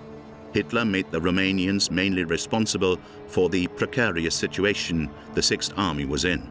Antonescu countered by criticizing the Wehrmacht and its commanders for their errors of judgment. In 1940, Hitler was feted as the greatest commander of all time because he had taken certain decisions, or because people thought he had. Later, too, he intervened time and again in the conduct of the war, but whatever catastrophic influence he might have had can only be determined here and there. Take Stalingrad, for instance, where retreat was called for instead of what Hitler wanted. The Führer insisted, and the generals lacked the courage to say, "What you are doing is crazy. It is only costing lives." At 7:35 on January 31st, 1943, the German radio station in Stalingrad broadcast the following message: "Capture by Russians imminent. We are preparing to destroy everything." This was Kyle and Kessel with a vengeance, but the Nazis were getting Kesseled instead of the Russians.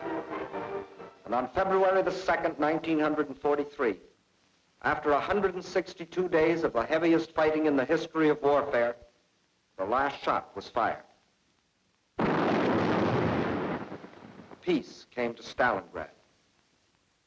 In the shattered streets, the blasted ruins, the ghastly evidence of their ordeal, the defenders of the city greet the rescuing army of the dawn.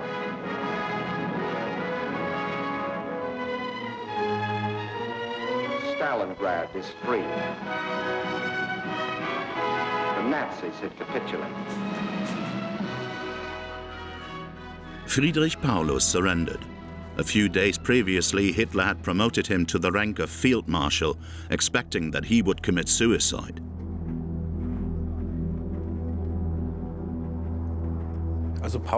I regard Paulus as a good example of an opportunist commander who now and again follows orders he knows will not be effective instead of firmly demanding that they be changed. This proved tragic for the troops under his command, especially at Stalingrad. Even there, he was not prepared to personally accept the consequences. He expected his soldiers to fight to the bitter end while he was surrendering.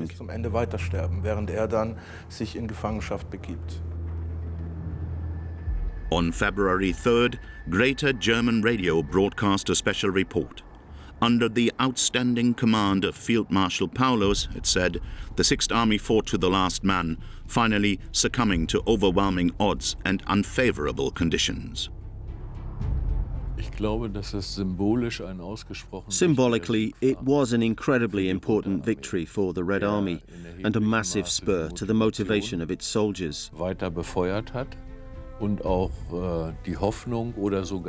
Stalingrad gave the Red Army hope, indeed the certainty, that the Germans could be beaten and driven out of the Soviet Union.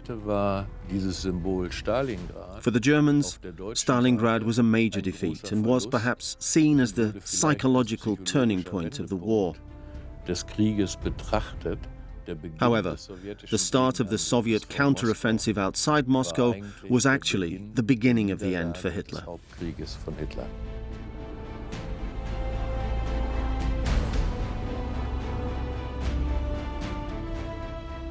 A total of 91,000 German soldiers entered Soviet captivity at Stalingrad.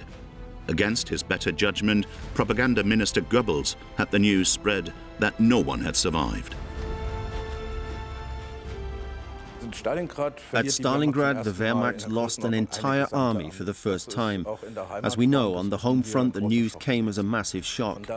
In that respect, it certainly was a psychological turning point for the Germans. But, above all, it was a psychological turning point for people in the Soviet Union who saw that the Red Army, their army, could stop the enemy and inflict a decisive defeat. And, something which tends to be overlooked, on a political level, it was a warning, especially for London and Washington. They suddenly had to plan for something they hadn't expected before, that the Red Army could well be in a position to defeat the Wehrmacht on its own, and thus bring down the German Reich in Europe.